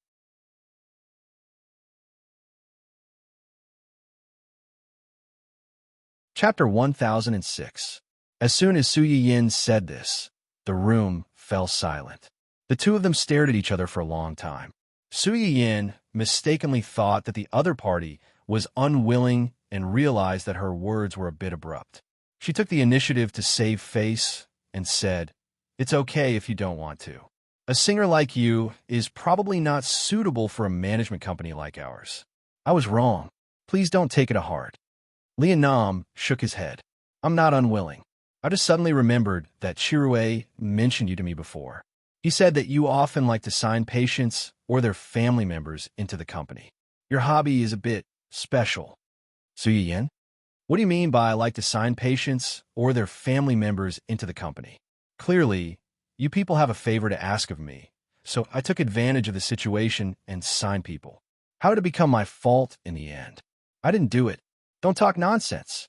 You come to me for free food and drink and dare to spread rumors about me behind my back. I think you have too little work and too much free time." Ning Shui, who had no idea that he had been sold, was squatting miserably in a remote ravine, feeding mosquitoes while reminiscing about the barbecue that he had cheated his boss into bringing home. His saliva was almost dripping out of his mouth. Suddenly, a gust of cold wind blew. Ning Shirue felt cold all over and shivered. Why was the valley so cold at night? If he had known earlier, he would have brought more thick clothes. It was too difficult for him. Su Yin and Lian Nam did not stay in the house for long. It was less than half an hour, but the people waiting outside felt like a lifetime. When the two finally came out of the house, Grandpa Li and Grandma Li rushed over immediately and surrounded their granddaughter with concern. "How are you? Anan, are you okay? What can happen to her?" Su Yin laughed. "I just wanted to take a look. Do you think I'll eat her up?" The two elders looked embarrassed, but they could not help but be curious. "Miss Su, Anan, the scars can be removed and the throat can be treated, but I can't do anything about the keloids on her face. I can only do surgery." The two were excited when they heard the first half of Su Yin's words, but they were a little embarrassed when they heard the second half. "This, I'm willing to operate." Grandpa Li was stunned for a moment before he realized what his granddaughter had said.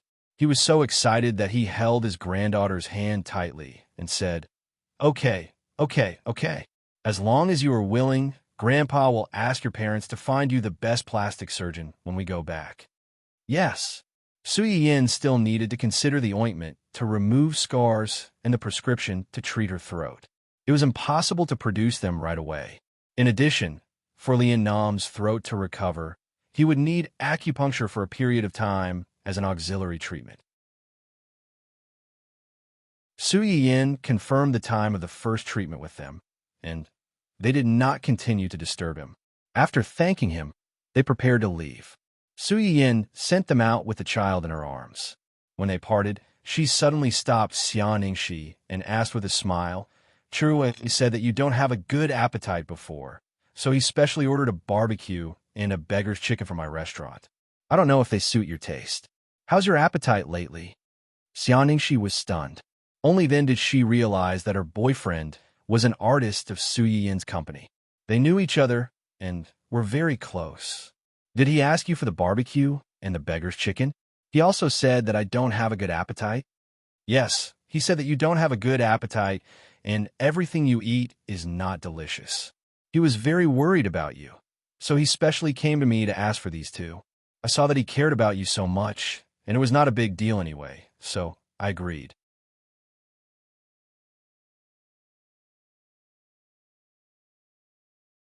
Chapter 1007.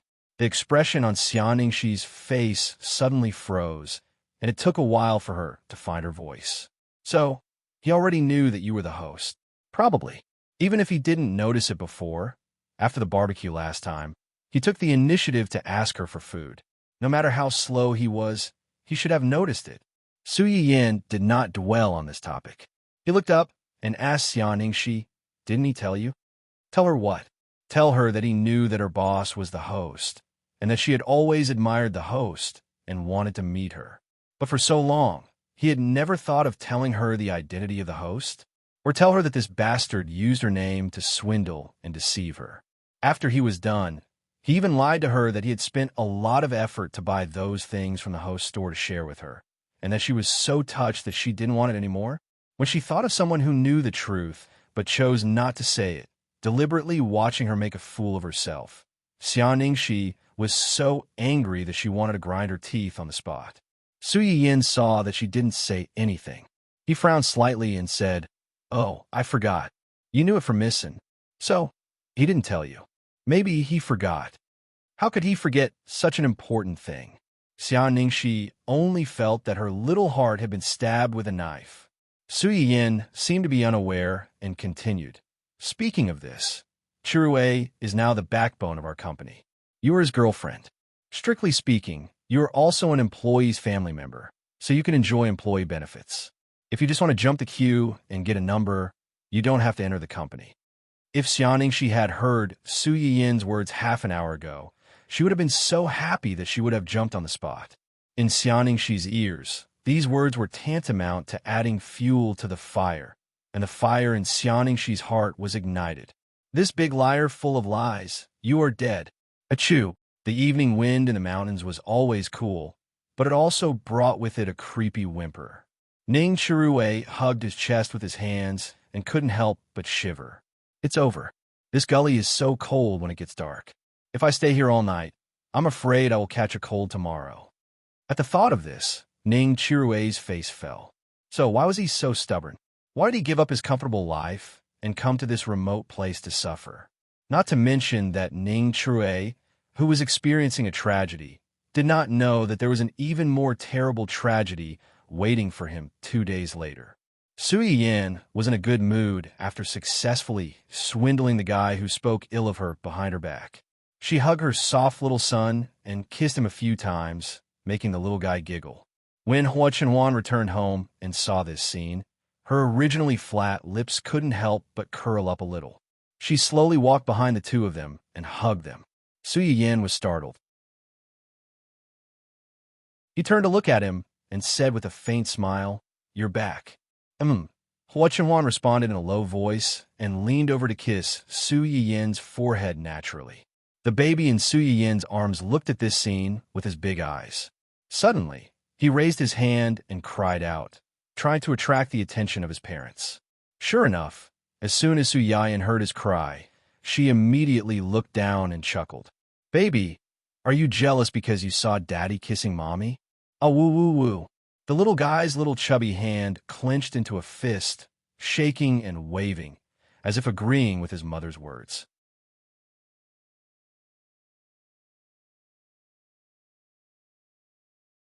Chapter 1008. A smile flashed across Su Yiyin's eyes. Then, he handed the chubby baby in his hand to Hua Chenhuan, indicating that he should quickly kiss the child and let him feel a certain someone's strong fatherly love. Hua Chenhuan saw through Su Yiyin's little thoughts at a glance. Although he looked helpless, he still followed Su Yiyin's instructions and lowered his head to kiss the little guy. The little guy was stunned for a moment after being kissed. He raised his hand and slapped Hua Chenhuan's face. Although it was called a slap, the child's strength was only that much. When a slap landed on Hua Chenhuan's face, it didn't hurt or itch. It was more like a slap. Hua Chenhuan, on the other hand, was stunned by this small amount of strength. He looked at the audacious brat in surprise. Ha. Su Yiyin couldn't help but laugh when he saw this scene. He hugged his little son and rubbed against him. In a low voice, he lectured, "Baby, you can't hit Daddy. If you continue like this, Daddy will get angry. Mommy will also get angry." As Su Yiyin spoke, he deliberately lowered his face to scare the little guy. The little guy rolled his big eyes, as if he had sensed Su Yiyin's emotions. He quickly reached out his little chubby hand to support Su Yiyin's face and wiped the saliva off her face. Su Yiyin really didn't expect his son to be so skilled at kissing and acting like a spoiled child at such a young age. He was defeated on the spot. He hugged the baby and kissed him fiercely. When Hua Chenhuan saw this, he frowned with some jealousy. He leaned over and wanted to kiss Su Yiyin to show off his strength to this little guy who dared to compete with him for favor. Unexpectedly, just as he leaned over, the little chubby hand came as expected and slapped him in the face. It was a little strength, but it was incomparably firm and pushed him away. The two adults were stunned by the little guy's sudden slap. After a long time, they burst into laughter. "Baby, do you not want Daddy to kiss Mommy?" "But Mommy belongs to Daddy. Daddy has the right to kiss Mommy. What should we do?" Compared to Su Yiyin's good-natured teasing, Hua Chenhuan was much more direct. He directly reached out and poked the little fellow's head and said in an especially cold and merciless manner, "Little bastard, if you want a wife when you grow up, go and find one yourself. You want to compete with me? You're still a dozen years too early." As soon as Hua Chenhuan's words came out, not only the little fellow, but even Su Yiyin, the person who was being fought over, was stunned. A few seconds later, the little guy seemed to have understood the provocation from his own father. His little mouth twitched, and he used his greatest trump card and burst into tears. His cries were so loud that his face turned red. His cries reached every corner of the building, causing Uncle Zhang and the others downstairs to run over to see what was going on. After learning the ins and outs of the matter, everyone unanimously cast condemning gazes at Hua Chenhuan. Hua Chenhuan, who inexplicably felt that he was being isolated. This little bastard was indeed born to be his nemesis. Once the little fellow started crying, no one could coax him. In the end, he was tired from crying and fell asleep in Su Yiyin's arms, feeling wronged, and was carried away by the nanny. Before leaving, the nanny even looked at Hua Chenhuan with a particularly rebellious and condemning gaze. Hua Chenhuan, who felt that he had taken the blame, as soon as the little fellow left, Su Yiyin finally focused his attention back on Hua Chenhuan. He said in annoyance and amusement, "You're really too much. Why are you being so serious with child? You made him cry." Hua Chenhuan was already full of pent-up anger. When he heard Su Yiyin's words, he snorted in disdain. However, he didn't let go of Su Yiyin's hands and instead tightened his grip.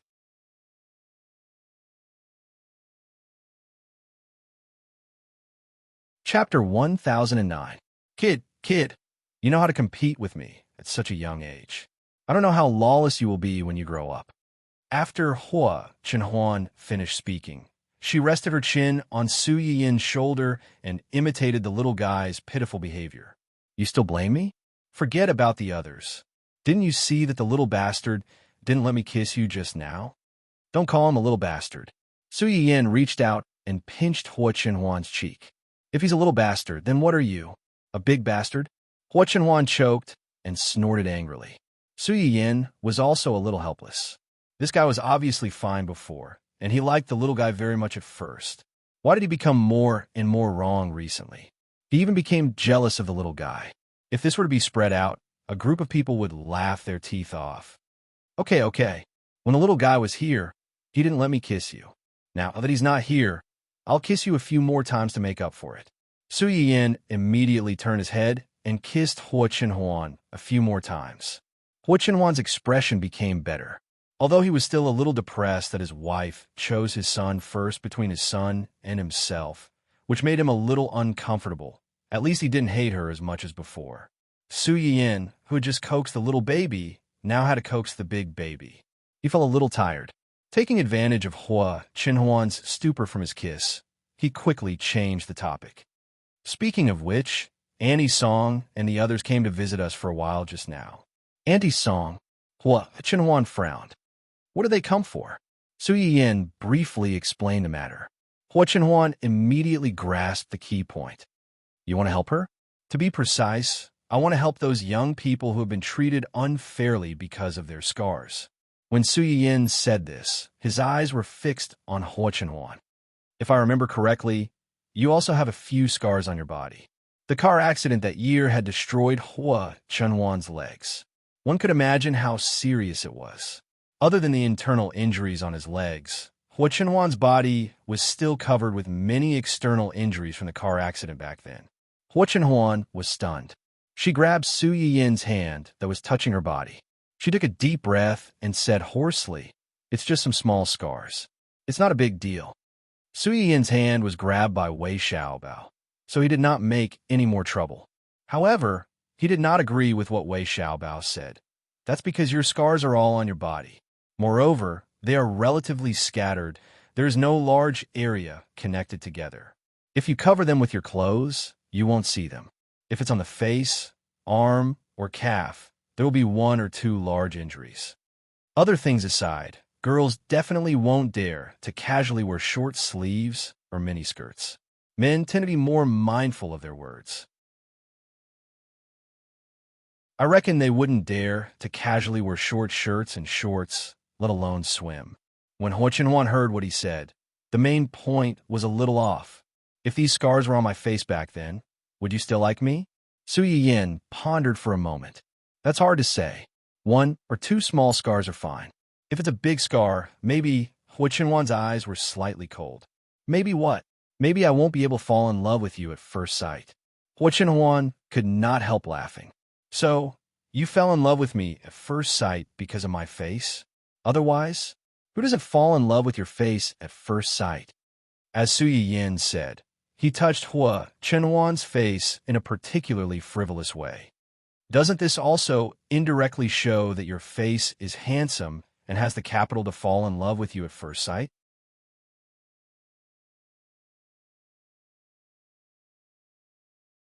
Chapter 1010. Huo Chenhuan, who was suddenly teased by his wife, didn't know whether to be angry or amused. The next second, he heard Sui Yin say faintly, "Speaking of this, I was quite curious before. You and Hua Xiaofeng are obviously family, but why do they look so ugly and you look so good? At that time, I didn't know that you were not related to them by blood, so I especially deceived myself and thought that you had a genetic mutation or that your parents had left all the good genes to you and the bad genes to them." Sui Yin mentioned this mainly to praise Huo Chenhuan's handsomeness. Unexpectedly, she poked Huo Chenhuan's sensitive spot, which made his face instantly gloomy. He leaned over and covered Sui Yin's chattering mouth, swallowing all her words into his stomach. After the kiss, Huo Chenhuan buried his head in Sui Yin's neck and angrily threatened her. "Don't mention Hua Xiaofeng in front of me." Sui Yin was a little stunned by his kiss, and then she said, "Are you jealous? He's not as good as me. Even if I hurt my face, he's not as good as me. Yes, yes, yes, no matter whether your face is hurt or not, in my heart, you're the best and one of a kind." Sui Yin coaxed this huge vinegar jar without any pressure, and then she couldn't help but sigh. But those who really have scars on their faces may not have a handsome face like yours, and they may not be as lucky as you to meet someone who likes them so much that they don't care whether their face is good or not. You want to mass produce and promote? Huo Chenhuan frowned. I'm afraid that's not easy. With the improvement of the quality of life, many people's enjoyment of life increased a lot. There was a dazzling array of beauty and skincare products on the market, and many of them were old brands that had a large audience. Sui Yin had good intentions, but she was afraid that they couldn't sell at all. Losing money was a small matter, but she was afraid that it would be a waste of so much effort and affect her mood. It was not worth it. I know it's not easy, but as long as it's gold, it will always shine. My shop will release some new product from time to time. Let's try them out first. If the reviews are good, I'll increase the production. If no one wants to buy them, then forget it. It'll save me a lot of trouble. What kind of money was the easiest to earn in this world? Naturally, it was these beauty and skincare products. If a woman really cherished her face, she would spend a lot of money on it every year. Although Sui Yin was a lazy person most of the time, she could still be excited when she needed to be. After all, no one would be stupid enough to reject money, not to mention that the store was not her business alone. Huo Chenhuan had never interfered with Sui Yin in this aspect. Hearing her say so, she did not object. If you want to do it, then do it. Just don't tire yourself too much. Sui Yin felt sweetness in her heart. She laughed and scolded. Why are you always worried that I'm tired? It was fine when she was pregnant, but now that the baby has been born, she's still like this. In my heart, there's nothing more important than your health. As Huo Chenhuan spoke, he leaned over and picked her up. He was ready to do something tiring with his wife, hoping that she would not have the chance to think of that little brat tonight. As for his second child, one was enough. Another one was impossible. It was impossible in this lifetime. Su Yiyin was full of ambition. She felt that through this scar removal ointment, she could help her to successfully start a second life in her career. At the same time, she could give her little cousin some money for milk powder. Unexpectedly, just as she was about to start, something happened to the Chung family.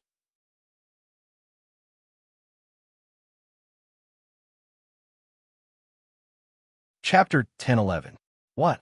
Someone reported that grandfather received bribes and kickbacks from the research institute, and even reported that uncle was in charge of several companies for tax evasion. How is this possible?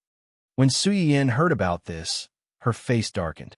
She wished she could immediately fly to her grandfather's side and beat up the villain who played dirty tricks behind the scenes. Don't worry. Hua Chenhuan held onto the angry Su Yiyin and comforted her. It's just a report. Those people went to your uncle's company to investigate for a long time, but they didn't find anything. It's already confirmed that it was a false accusation. My uncle's side didn't find anything, but what about my grandfather? Su Yiyin's face was ugly to the extreme. This sudden incident made Su Yiyin think of her previous life. It was around this time that a so-called anonymous report brought down the two most capable people in the Chung family. Even the Chung family was ruined and scattered. It sounded like a child's play, but that was the truth. Because there was a spy in the Chung family, he colluded with outsiders and firmly pinned this groundless crime on her grandfather and uncle.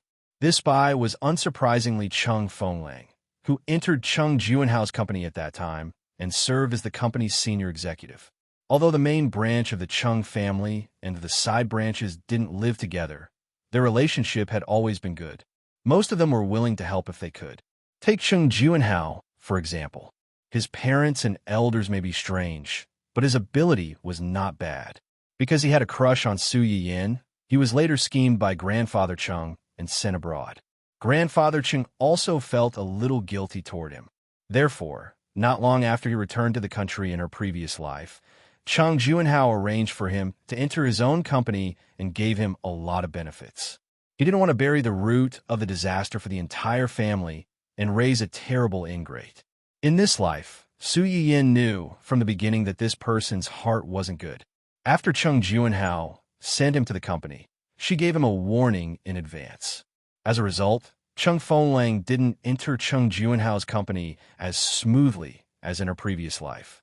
Initially, he thought that by solving the root of the problem, the Chung family wouldn't repeat the same mistake. Who would have thought that it would still happen? Su Yiyin thought about how her grandfather had worked hard for the country and the people all his life.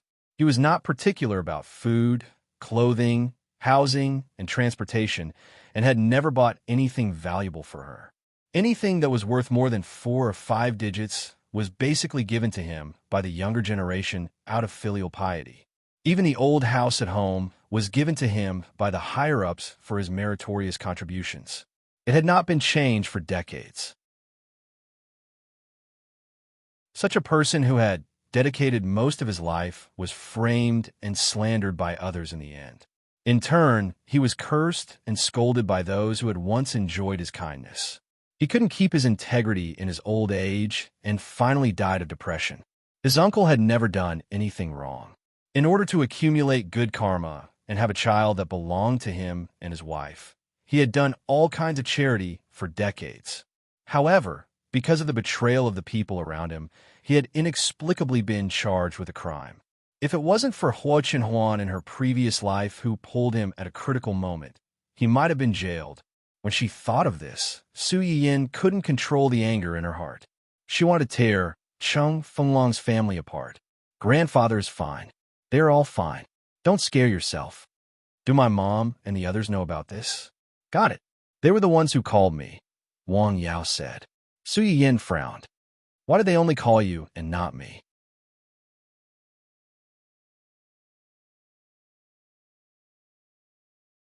Chapter 10:12. Maybe he's worried that you'll be overly nervous, so he asked me to pass on the message. At least I'm by your side. so I can hold you back and not let you be too impulsive. Su Yin pursed her lips. She was a little unconvinced, but she didn't continue on this topic. Then my mom and the others, they've already booked tickets and are going to visit Grandpa and the others tomorrow. I want to go too. Hua Chenhuan seemed to have expected Su Yin to have such a reaction. He smiled faintly and said, "Of course, we'll go together. We'll also bring the little guy to visit Grandpa." Okay. Although Hua Chenhuan repeatedly said that the Cheng family situation wasn't serious, and Cheng Juanhao and old Master Cheng weren't affected much. However, Su Yin still felt a little uneasy. The next morning, when the sky was just beginning to brighten, Su Yin got up and prepared a lot of things to bring to the Cheng family. Hua Chenhuan was holding the sleepy little guy who was still a little grumpy after waking up. He looked at Su Yin with helplessness in his eyes. "We're just going to stay there for a few days. You don't have to bring so many things, right? It's rare for us to go there, so I have to bring more things to stay for a few more days. Let me see. These are for Grandpa, these are for Uncle and Annie, and these are for little cousin." Su Yin was counting the bags one by one. Hua Chenhuan heard a trace of something wrong from her words. "You're going to stay there for a few more days? Isn't it a little long vacation? I haven't seen Grandpa and Annie for so long, so I miss them. Moreover, Mom and the others are going too. It's rare for the family to gather together, so we'll stay for a few more days. It's lively, and the baby can also play with kanji for a few more days to interact with each other." Hua Chenhuan breathed a sigh of relief when he heard what she said.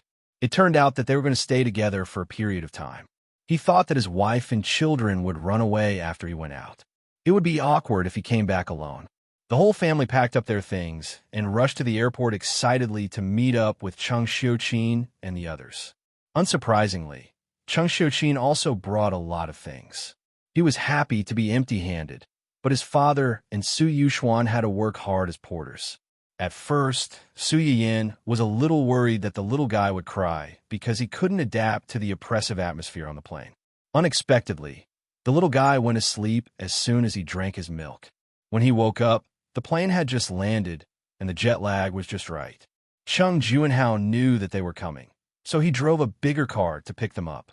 Even so, it was noon before they finally arrived at the Cheng family's old residence. As soon as Qin Shiru heard the sound, she carried the child out and shouted, "Dad, Yin Yin and the others are here."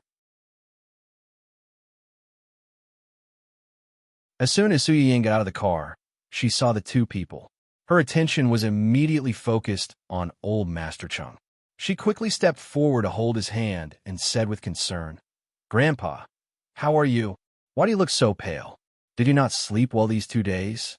The concern of his precious granddaughter made old Master Cheng smile. He reached out to pat her hand and said, "I'm fine. Everything is fine.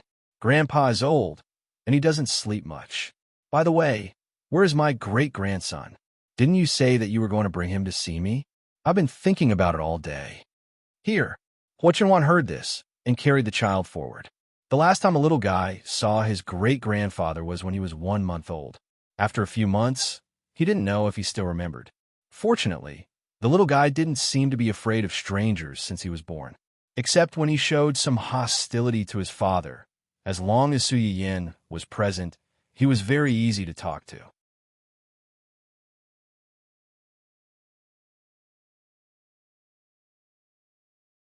Chapter 10:13. Grandpa Cheng reached out and pulled him into his arms. He did not cry or make a fuss. Instead, he looked him up and down with his big eyes, as though he was trying to figure out who this white-haired old man was. The old man had always liked children, so his heart softened when Hua Xiaoheng looked at him. He teased Hua Chenhuan as he played with the baby. "Hua Xiaoheng, you're still as skilled as ever. It seems like you've been helping Yin Yin take care of the baby a lot. You're like this even when you're here. I bet you don't take care of the baby at home." "Grandpa, you've wronged me. It's not that I don't want to take care of the baby, but this guy won't let me. He even said that men and women shouldn't touch each other. The baby is a boy. If it were a girl, he wouldn't have stopped me. He made it sound nice, but if it were a girl, he wouldn't let me take care of her either. When the baby kissed me 2 days ago, he even warned the baby not to compete with him for attention. The baby was so angry that she cried. How old is he? He's even jealous of a child. I really can't do anything about him." The crowd, who had only wanted to watch the show, felt their stomachs stuffed with dog food. All right. We know you guys are close. You don't have to show off in front of us. All right. Let's talk inside. Don't just stand at the door." The moment Ching Junhao's words came out, everyone seemed to have woken up from a dream. The group of people walked into the courtyard. Cheng Xiuqin and Su Yayan helped a few of the old servants in the house to distribute the luggage and followed them into the house. As soon as they sat down, they started to ask about the business. "Dad, what's going on? When I saw the news about your family, my heart almost stopped. How could you not tell us about such a big thing?" The Chung family's incident had happened a few days ago, but the Chung family had been keeping a secret. The rumors had gotten worse over the past 2 days, and the public opinion had gotten out of hand. That was how Su Yiyin and the others found out about it. They came so suddenly that we were caught off guard. Fortunately, nothing serious happened, so there's no need to worry. You didn't cause any trouble this time, but you won't be allowed to do so next time. As soon as Cheng Junhao finished speaking, Su Yuxuan couldn't help but remind him. "Yuxuan." Cheng Xiuqin looked at his eldest son with disapproval. "Mom, you've been reading so much news these past 2 days. Haven't you noticed that these news articles are all about the same? Moreover, not long after Uncle's family got into trouble, many online reporters, media outlets, and marketing accounts seem to have made an appointment and started to spread rumors. They made it sound like Grandpa and Uncle had already been convicted. Are the reports true?" The few elders present were not as familiar with the marketing of public opinion as the young people. They looked at each other, not knowing what to say. Su Yiyin immediately understood what he meant. His eyes turned cold as he said coldly, "Big brother, what you mean is that I'm afraid someone is manipulating this matter behind the scenes, deliberately guiding public opinion in a direction that is unfavorable to Uncle and Grandfather. It was very likely that this was just the beginning. If I didn't find out who this person was, there would be endless trouble in the future. Grandpa, Uncle, have you found out who maliciously reported you?" When Su Yiyin asked, the two of them shook their heads with serious expressions. Not to mention that the other party was anonymous. Even if they weren't, the information of such whistleblowers was usually well protected. Otherwise, no one would dare to casually report people like the old master, who had a higher status than himself.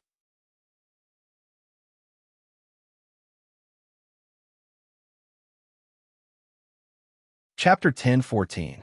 This was a form of protection for the whistleblower, but it was also a form of connivance for those who wanted to fish in troubled waters and frame others.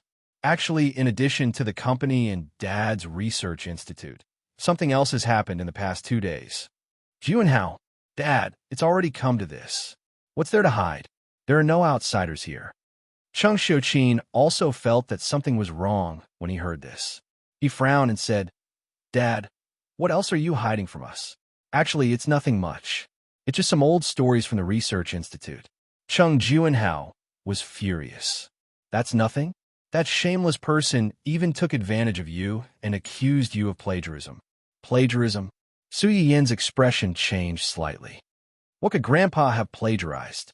Thinking about it again, Grandpa Cheng had just mentioned a research institute. Su Yiyin's expression immediately darkened. The research results of Grandpa and Grandma back then? Yes. At this point, Grandpa Cheng also knew that this matter could not be hidden anymore. He could only tell the truth. "Actually, it was an assistant who followed me back then. He had some talent, but his heart was not right. Later on, something happened and I kicked him out of the research institute. So he held a grudge. When he saw that something had happened to you, he came out to falsely accuse you of plagiarizing his research results." Yes. Su Yiyin subconsciously turned to look at Hua Chenhuan. This was too much of a coincidence. Their family had just gotten into trouble, and someone had already jumped out to spread rumors that seemed to be true and false. They took the lead to lower the public's impression of the person involved and create an inherent bad impression of the person involved. Later on, even if it was clarified that these were all rumors and the report was not true, those people would ignore it and pretend to be deaf and dumb. They would think that the higher-ups were deliberately protecting privileged personnel and bullying ordinary people like them. Grandpa, what happened back then that made you unable to tolerate it and kick him out of the research institute? Su Yin did not think that his grandfather was someone who could not distinguish between public and private matters. This person must have done something particularly overboard and crossed the line for Grandpa Chung to be so ruthless. An assistant who had been personally chased out by a senior. Which other legitimate laboratory would dare to easily accept him? At the mention of this, old Master Cheng's face darkened. He took advantage of his identity in the research institute to maliciously collect commissions for equipment. He almost leaked the things we were researching and analyzing at that time. Su Yin was taken aback. Wasn't this already considered leaking trade secrets? Moreover, because of the special nature of the research institute, if they really wanted to pursue the matter, his crime would be much more serious than leaking trade secrets. This was an academic secret. If he were to be strictly investigated, a few years in jail would be considered a light punishment. He might even be implicated in some unknown serious crimes. Wasn't this matter recorded?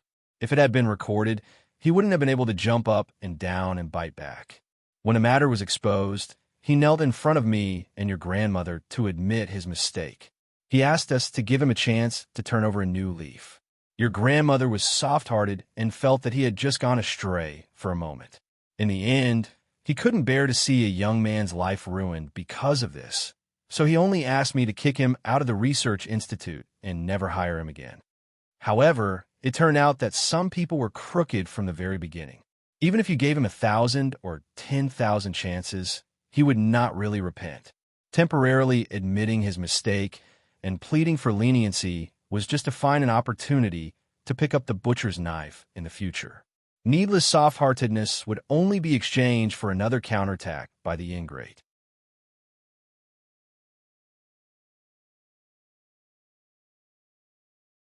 Chapter 10:15. Su Yin's expression turned even uglier when he heard this. Back then, he was caught taking kickbacks and colluding with outsiders to leak confidential information. Was there any evidence left behind? There was at that time, but it's been so long. I don't know if it's still there. After all, old Madam was still alive when this happened, and both of them were still in the research institute. It had been at least 20 to 30 years since then. Even if there was any evidence, it wouldn't be easy to find it. Leave this matter to me. Hua Chenhuan took the initiative to take on this task.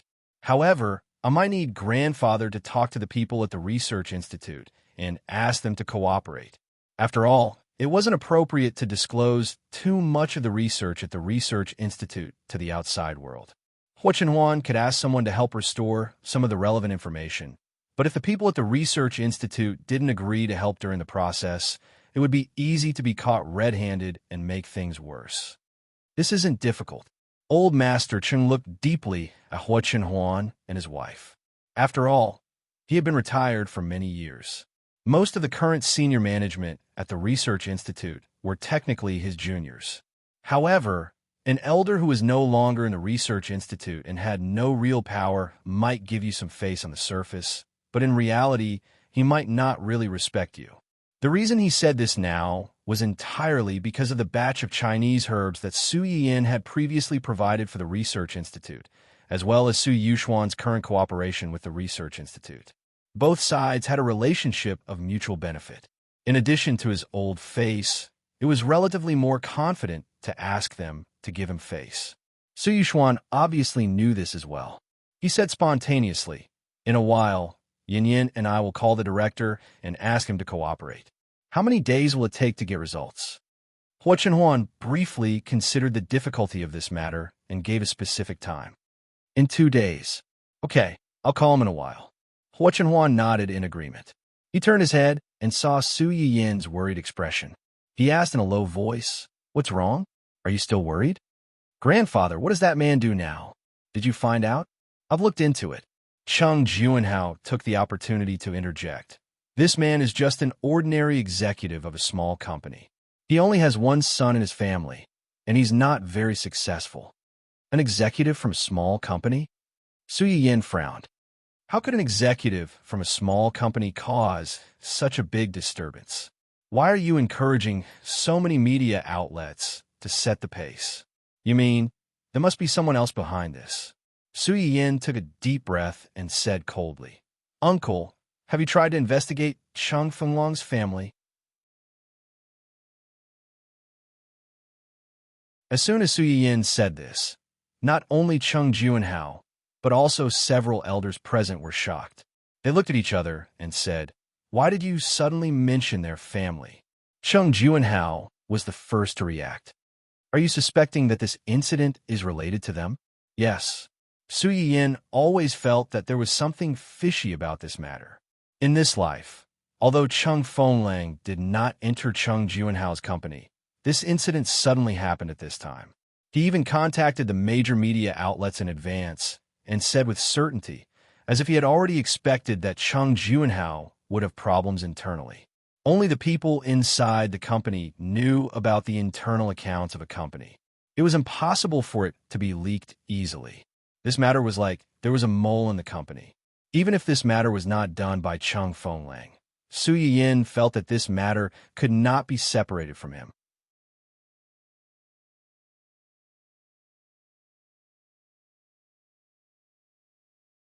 Chapter 10:16. When Cheng Juanhao heard what she said, he was not in a hurry to make a conclusion. Instead, he said thoughtfully, You seem to have reminded me before that I shouldn't let him into the company unless it was absolutely necessary. Could it be that at that time, you thought that he... Su Yin raised her head and looked at everyone present. She felt that this was a rare opportunity to let her family know the true colors of Cheng Fenglong's family. Actually, I heard Cheng Fenglong's parents mention uncle, aunt, and my parents by chance. Old Master Cheng and the others had always doted on Su Yin, so they had never doubted her words. Hearing her say this, their first reaction was that these two people must have said something particularly excessive, which was why Su Yin was so disgusted and guarded against them. What did they say about us? Su Yin tried hard to think of an excuse. They said that uncle and aunt didn't have any children for so many years. They gloated and ridiculed our family's bloodline. They said that we were guarding such a large family property, but in the end, it only benefited the kittens and puppies outside. They also said that this was retribution. Although there were many people who chose not to have children because of financial pressure, health, and other reasons, the word bloodline still stabbed the hearts of some people who liked children to a large extent. Especially Cheng Juanhao and Qin Shiuru, a loving couple who had been begging for children for many years. Their faces immediately darkened. Fortunately, the little guy in Qin Shiuru's arms kicked his little feet at the right time, as if he was a little uncomfortable being hugged and wanted to get out of her arms. Qin Shiuru woke up from a dream and put the little guy on the ground with a faint smile. Porridge was a few months older than Su Yin's baby. He could already crawl all over the ground by himself. For this reason, the floor in the house had to be cleaned several times a day and covered with soft carpets so that he could crawl everywhere without restraint. After Porridge circled around the adults, he suddenly seemed to have discovered something. He tilted his little head and suddenly rushed towards Su Yin and Qin Shiuru. Yeah. After Kanji crawled to Su Yin's feet, it raised its head and looked innocently at the little fellow in her arms. Then, it grabbed Su Yin's calf and stood up shakily. It looked like it could fall at any time. Qin Shiuru was shocked. She subconsciously wanted to go forward and carry the child back, but she was stopped by her husband. The baby stood up. Cheng Juanhao said to Qin Shiuru silently. Qin Shiuru was stunned for a moment. She looked at the little fellow who was being protected by Su Yin and had already used his own strength to support Su Yin's calf. For some reason, her eyes suddenly felt a little sour. Perhaps what parents wanted to do the most was to watch their children grow up bit by bit. From being able to flip over to being able to crawl, stand, walk, and run, they had participated in every stage. Just watching was enough to satisfy them. At that moment, little cutie Porridge grabbed Su Yin's pants tightly and stood up. With a thud, he fell onto Su Yin's thigh because he could not stand properly.